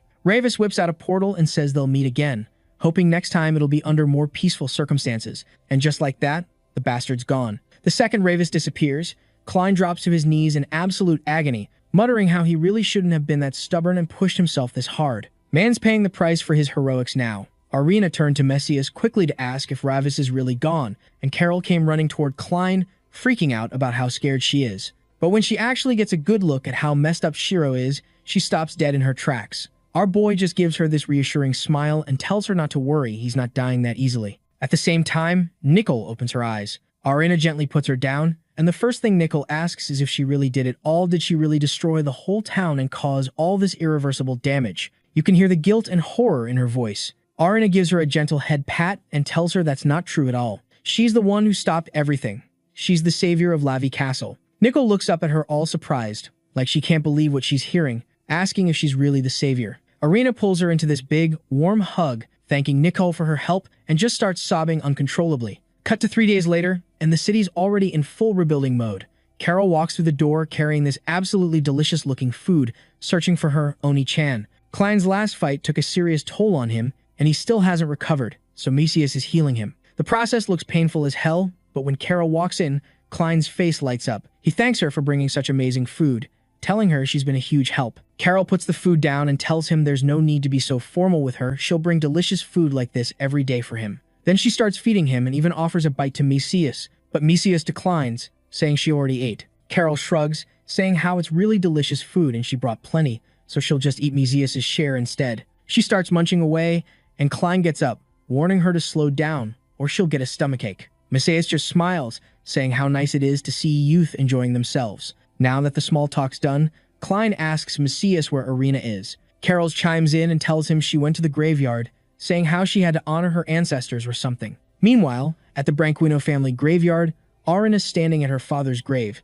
She starts talking, saying it's been a while, filling him in on everything that happened. She tells him how she managed to protect Lavi Castle and asks if she lived up to his expectations or not. Then she punches the ground, saying she can't understand why he made a deal with Fang. She starts crying, saying how all of this could have been prevented, all these sacrifices could have been avoided if he hadn't made that deal. She's confused as hell because he always said a person should be honorable and upright, so why would he make a deal with Fang? And how could he offer Nicole, his own daughter, as a sacrifice? Just then, an old man walks up from behind. Irina turns and addresses him as her father's butler. He sits down on the ground next to her and tells her he understands her father's intentions, explaining how there are many things in this world that one cannot control. Then he slides a book that I'm guessing is a diary toward her. Irina picks it up, asking what it is. The butler tells her it's something her father wrote before passing away, and he wanted Irina to read all of it. Irina's surprised and asks if he knew about Nicole too. The butler explains that he's just a butler, and all he does is follow orders. Irina thanks him for giving her the book,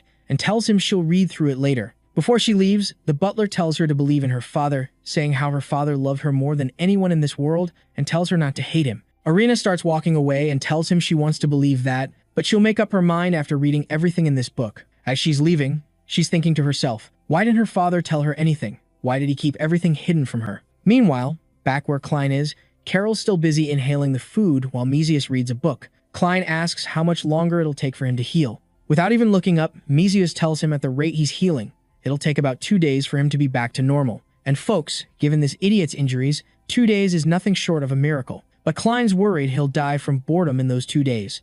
As he says that, Carol pipes up, saying this place is actually fun. When she gets bored, she plays hide and seek with the neighborhood kids. Until now, no one's ever managed to find her. Klein's happy that at least she's enjoying herself. Then Klein turns to Mesias again and jokingly calls her Witch of Faith, asking now that the Lavi Castle situation has been settled. What should they do next? Mesias replies that now they'll go to Furai Castle. As she says that, Carol gets all gloomy. Klein notices immediately and asks if something's wrong. Carol scratches her head, tries to smile, and says how Furai Castle was her hometown. We cut to some hours later at the Duke's castle, and Irina's in her study, about to read the diary the butler gave her. She's curious to find out how many secrets her father kept from her until now. So we get this backstory about the time when the next lord of Lavi Castle was about to be decided. There were 3 contenders for the position, and Irina's dad was convinced he was the best choice among them. He's looking at the royal messenger all hopeful, probably already planning his acceptance speech in his head. But then the messenger calls out someone else's name instead. The guy who got chosen, Leone's obviously thrilled, saying how honored he is and how he'll fulfill the queen's expectations and give it his all. Meanwhile, Irina's dad is sitting there all jealous, thinking to himself, why wasn't it me? What's so good about this punk? In the background, Fang's watching him like a predator eyeing its prey. The messenger hands Leone the official message, saying how the royal castle is counting on him to take care of Lavi Castle. Leone gets all emotional with his speech about not disappointing the queen's expectations and all that noble nonsense. Meanwhile, Fang approaches Irina's dad, telling him not to worry. With this sketchy-ass look on his face, he assures him that what's rightfully his won't be taken away by anyone else, and he'll make sure of it. Cut to a few hours later, and Leighton is absolutely salty, complaining about why it wasn't him, why he wasn't chosen. He's going on about how he surpasses Leone in everything: bloodline, lineage, power, knowledge, everything. Fang pours him more drinks, telling him how he already knows this world is an unfair place. He's pumping up Leighton's ego, saying how it's really unfortunate that the queen doesn't have an eye for talent. Leighton saying how until yesterday, Leone was his subordinate, and just like that, he's going to become his superior. He asks what he's supposed to do now. Then Fang pulls out a dagger, stabs it on the table, and tells him what else can he do? He has to resist. He tells Leighton to show his true nature to everyone, and this bastard actually falls for it. Cut to some time later, and soldiers are celebrating how they finally took down this massive spider monster, praising Leon for their victory. Leon's all beaten up but happy that they brought down the monster. Just then, Leighton comes up to him, putting on his best subordinate act, asking if he's alright. Leon thanks him, and Leighton starts saying how he shouldn't act so reckless since the future of Lavi Castle rests on his shoulders. Leon smiles and tells him he's not going to die that easily, especially not when Leighton's alongside him. He's sure Leighton would never let him die. Leon gets up, looks at Leighton, and says how it's been a while since they last talked properly. He tells him he'd like to catch up later tonight, and this bastard Leighton is all too happy to oblige. He's been waiting for this exact opportunity. Later that night at Leonie's tent, Leighton finally gets the chance he's been waiting for and stabs Leonie straight in the heart. For a second, Leonie can't believe what just happened, but then Leighton leans in close and whispers in his ear that the game's over, and that Lavi Castle is going to be his from now on. Leon tells him this is treason and asks if he really thinks the queen is going to forgive him for this. So Leighton reveals his master plan how when Leon dies, he's going to frame him as the traitor. Outside, the guards hear the commotion and wonder what's happening. Just then, Leighton walks out with Leonie's head in his hands, saying how he killed the traitor and that he won't be charged with any crime if they just side with him. The guards are like, is this guy serious? Does he really want us to believe that Lord Leon committed treason? They're convinced that Leighton is the traitor. They're ready to avenge Leon, but then all of them get ambushed from behind. After the cleanup's done, Fang walks in, saying how now everything's been taken care of. Leon is dead, his guards are dead, and it's just a matter of time before Lavi Castle is Leighton's. Leighton's standing there with blood on his hands, and he tells Fang to inform the Natsu of his heroic deed, how he killed the traitor and protected Lavi Castle. Cut to a few days later, and all the guards are chanting his name, calling him Lord Leighton, and this bastard is eating it all up, loving every second. Back then, Leighton thought everything had gone perfectly and nothing could go wrong. But the real hunter was hiding in the shadows, because when he went to meet with Fang, that bastard betrayed him and cast some sort of mind control magic on him. With that spell, Fang made sure that from now on, Leighton would never be able to disobey any of his orders. He had complete control over his mind. Fang tells him there's no escape from it and then obviously gets into his villain monologue, saying how he'd been poisoning Leighton's body with a special drug he made. He asks Leighton if he really thought all those drinks were just out of generosity. It was all part of his plan. From now on, Leighton's going to be his servant. Cut to a few days later, and the messenger comes once again with news about who's going to succeed as the Lord of Lavi Castle. And surprise, this time too, it's not Leighton. It's Fang who succeeds. Fang gets up and delivers this whole speech about how he's going to serve Lavi Castle till his dying breath. And on the sidelines, Leighton's watching it all unfold, and it feels like a nightmare to him. He got played, betrayed, and turned into a puppet all in one move. Arena continues, reading the diary. Leighton explained how from that day on, his soul died. He could do nothing but watch Fang sit on the throne he dreamed of, surrounded by his vessels. And this guy, after committing so many horrible crimes, was still delusional, thinking he was the one who should be sitting there. Fang noticed how Leighton wasn't looking very happy, so he called him out to the stage, saying they'd celebrate this moment together. He goes on about how, if it wasn't for Leighton, he would never have become the lord of the castle. As he says that, everyone's eyes turn to Leighton. Leighton puts on this forced smile, saying how it's nonsense and that he's happy and honored to serve as his vessel. Then he gets on stage, thinking to himself how this whole situation is absolutely humiliating. Inside, he's seething with rage and frustration, but he can't do anything about it. He gets on stage and announces how Fang is going to be the next lord of the castle and starts praising him, saying how he possesses both nobility and capability. He takes Fang's hands and asks everyone to celebrate together. And then this bastard goes straight to the bar and drinks himself stupid because the last time he did it, things worked out fine. So he is chugging down one drink after another, thinking about how this situation is unbearable, but he can't do anything as long as his mind is under Fang's control. So Leighton turns to liquor and women, and that's how the downfall of the Branquino family started, and all he could do is to watch it all happen. Well, he was the one causing it, so I don't know why he is complaining. But then something changed. One day, little Arena came walking up to him with a little wooden sword in her hand, saying how she's going to become the greatest knight ever, and she'll become the heroine of justice. As Leighton looked at her, something inside him shifted. He started crying, pulled his daughter into his arms, and said how he's sure she'll absolutely achieve her dream.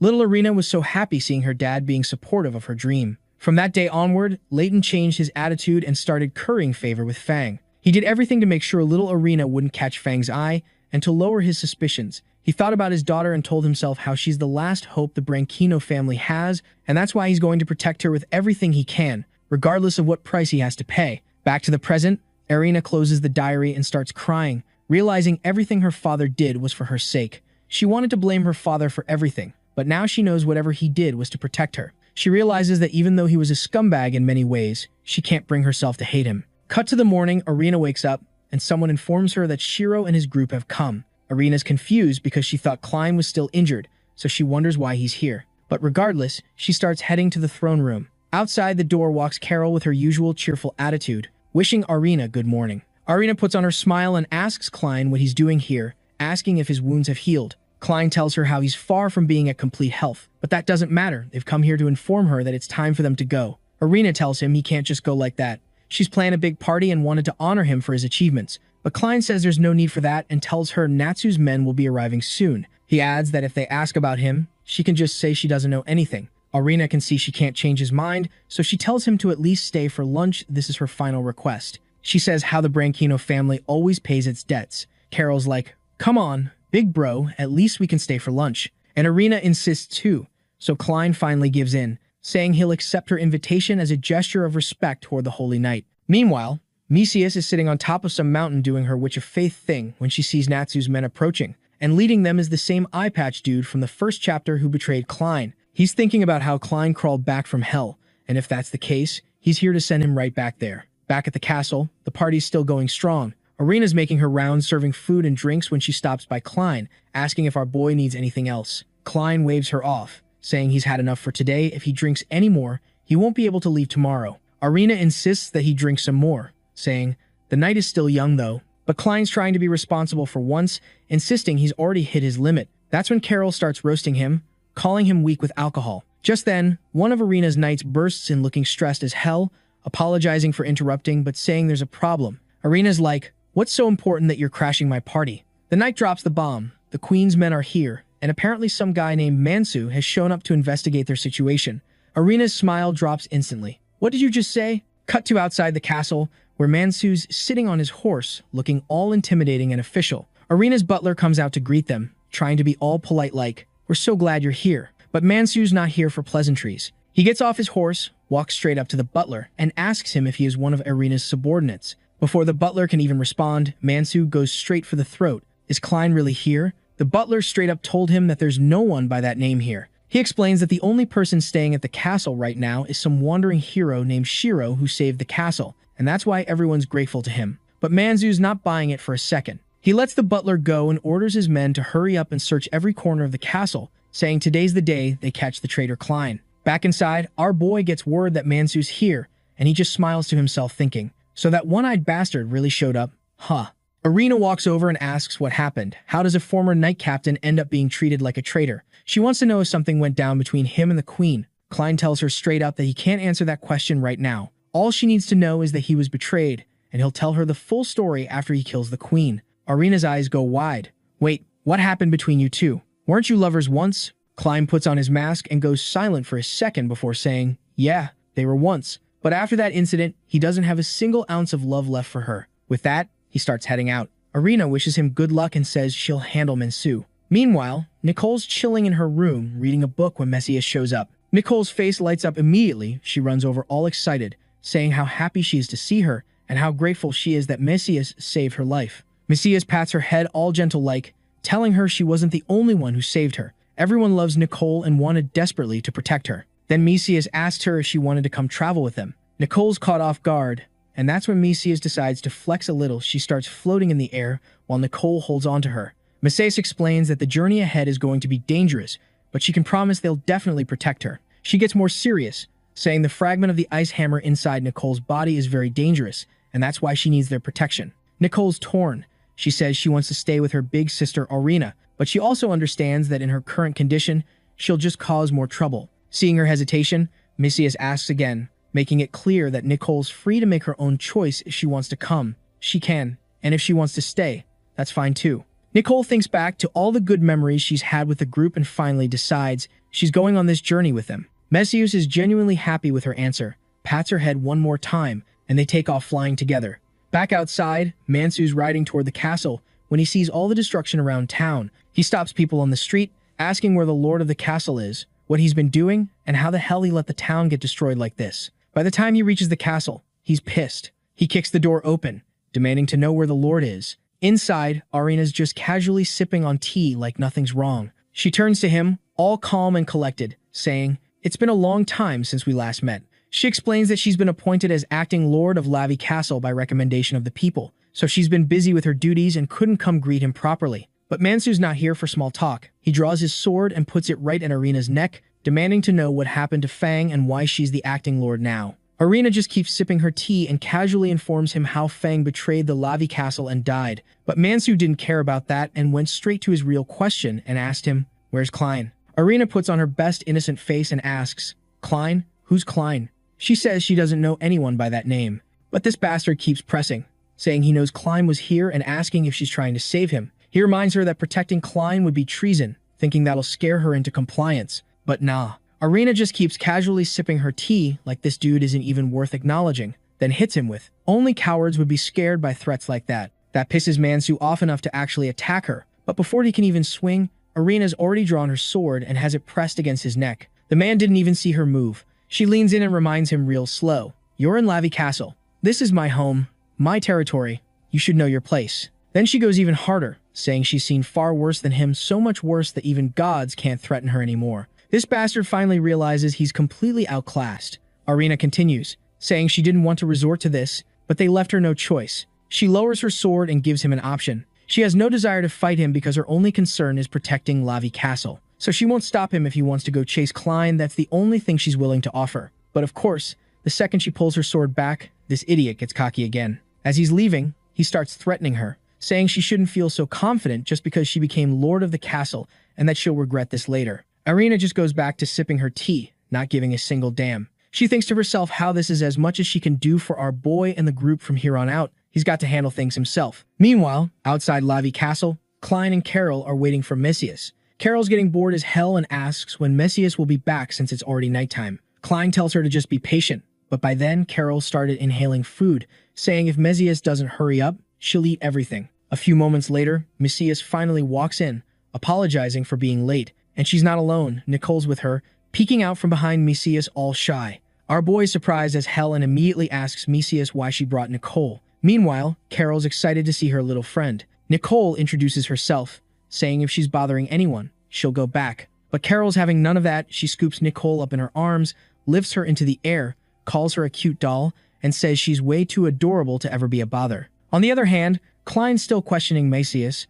saying he can't believe she actually brought Nicole with them. Messias explains that considering the fragment of the ice hammer inside Nicole, it's way safer to bring her along instead of leaving her behind at Lavi Castle. Plus, leaving her with Irina would just become a huge burden since Irina's got her own stuff to deal with right now. Klein's still skeptical about the whole thing, but he agrees, saying if Messias decided to do it, she must have thought it through. He walks up to Nicole and asks if she's really sure about traveling with them. He warns her that the journey's going to be dangerous, but Nicole's already made up her mind. She tells him she's not afraid of anything, and as long as she's with the group, she can overcome anything. Hearing this, Carol loses it. She starts celebrating that she finally has a new friend and hugs Nicole so tight the poor girl can barely breathe. Cut to some other location where Ravis is looking out over a city, saying how beautiful it is and how it's ideal for the god's revival. Just then, this pink-haired ninja girl appears, asking if he called for her. Ravis says he's been raising her for the past 10 years, and she's exceptional. He's sure she'll shine brightly in the free castle. The way he says it, you can tell he's got big plans for her. Back at Lavi Castle, everyone's busy rebuilding the city, and Irina's right there helping out. She's ordered temporary houses to be constructed until they can build proper ones and organize a feast to lift the villagers' spirits. The people are cheering her on, praising her as a good ruler. You can tell they genuinely respect her. Just then, a knight walks up to her with news. Mansu and his squad have departed from Lavi Castle. Irina's genuinely surprised that bastard left so soon. The knight tells her Mansu said he's going after Klein. Irina just shrugs it off like, whatever. It's not like he'll ever be able to catch him anyway. Cut to a few days later, and the group's already made it to Furai Castle. Our boy's got his binoculars out, scoping out the castle sitting on top of a hill like some final boss location. Just then, Messias walks up, saying the bow of the heavenly thunder is also in that castle, adding how only a legendary artifact like that could cause those massive lightning strikes they've been seeing. Klein turns to her, thinking out loud how a name like Bow of the Heavenly Thunder definitely sounds like some legendary tier magic artifact. Meanwhile, the walking, talking magic artifact of the group Nicole is busy practicing her ice powers.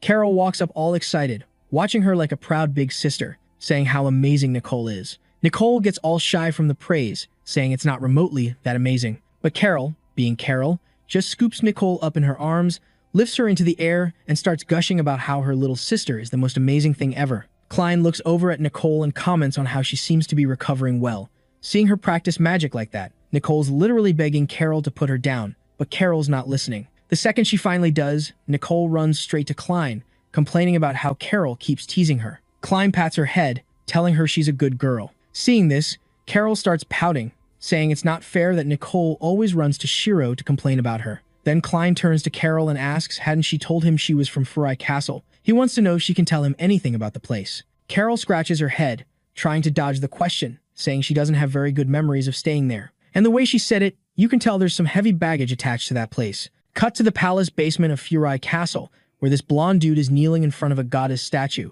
begging her to show him the future, the path that Furai Castle should take. Just then, another man walks in and addresses the blonde guy as Ryu, asking what he's doing down here again. The man walks forward toward the platform, saying Ryu has this terrible habit of coming down here whenever he's in trouble. Ryu explains that coming down here helps him whenever he's in doubt. Being here makes him feel like the god Nefaria is always with him. He sits on the edge of the platform and asks his uncle if he knows what's been troubling him the most ever since he became Lord of Furai Castle. Then he gets all depressed, saying, "What's even the point of being a castle lord? He keeps killing more and more people, and with every passing day, more opposition keeps showing up. At this point, the citizens' lives have become completely chaotic, and it's all because of their family." His uncle tells him to stop thinking about stupid stuff like that. There's nothing else they can do given their position. Once they completely defeat the Ryukigumi and subjugate the Wild Thunder Dragon, this war will be over. He tells Ryu to trust him. The blonde dude knows this, but he's fed up with the constant war and just wants peace.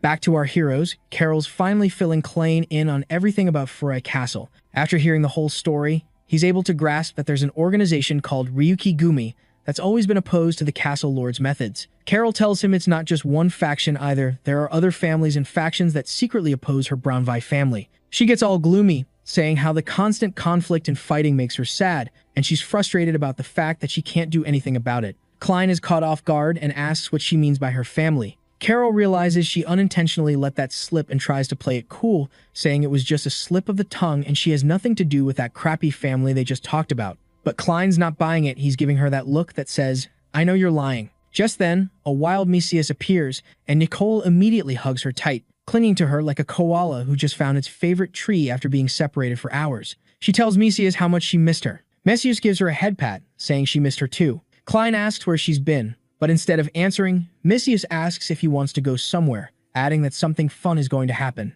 Usually, our boy would be all in when someone says the word fun, but seeing how excited Carol got, he's already beginning to regret this. Meanwhile, in the outer lawless district of Furai Castle, this dude's on death's door, barely surviving. He's crawling on the ground, thinking to himself how he can't die here. He has important information to deliver about the Hayabusa launching a surprise attack on Furai Castle. But just then, some guy walks up on horseback and stabs him. This scumbag already has a report ready to cover it up. The proud third knight of the Ryukigumi died in the line of duty. He smiles, saying how that story will do just fine. But even after all that, the messenger dude still hasn't kicked the bucket yet. He tries to crawl away, but he's so beat up that he only makes it a few steps before collapsing. The other guy starts walking toward him, saying how the blondie is quite stubborn and won't die easily. The messenger smiles through the pain, tries to get up, and says even if they kill him here, the Ryukigumi would never lose to scum like the Hayabusa Church. So now this bastard decides to play with him, saying he's eager to see just how much grit the people of Ryukigumi really have. He steps on the messenger's face and not in the fun kind of way, then stabs his hand and asks if he's ready to talk now. But nah, this dude's built different. He says he'd rather die than tell a scumbag like him anything, and that he'll never betray Georgievia. Just then, the bastard soldier runs up, telling him the storm clouds are approaching and they need to kill the messenger. If he won't talk, they can't afford to stay here any longer. So this bastard decides to do exactly that and raises his sword to finish the job. But before he can swing, a boomerang comes flying out of nowhere and knocks the sword right out of his hand. Our boy walks in to tell you guys to like the video and help Mamoru make more juicy content. And don't forget to activate that cheeky little bell so you never miss an upload. And I'm out.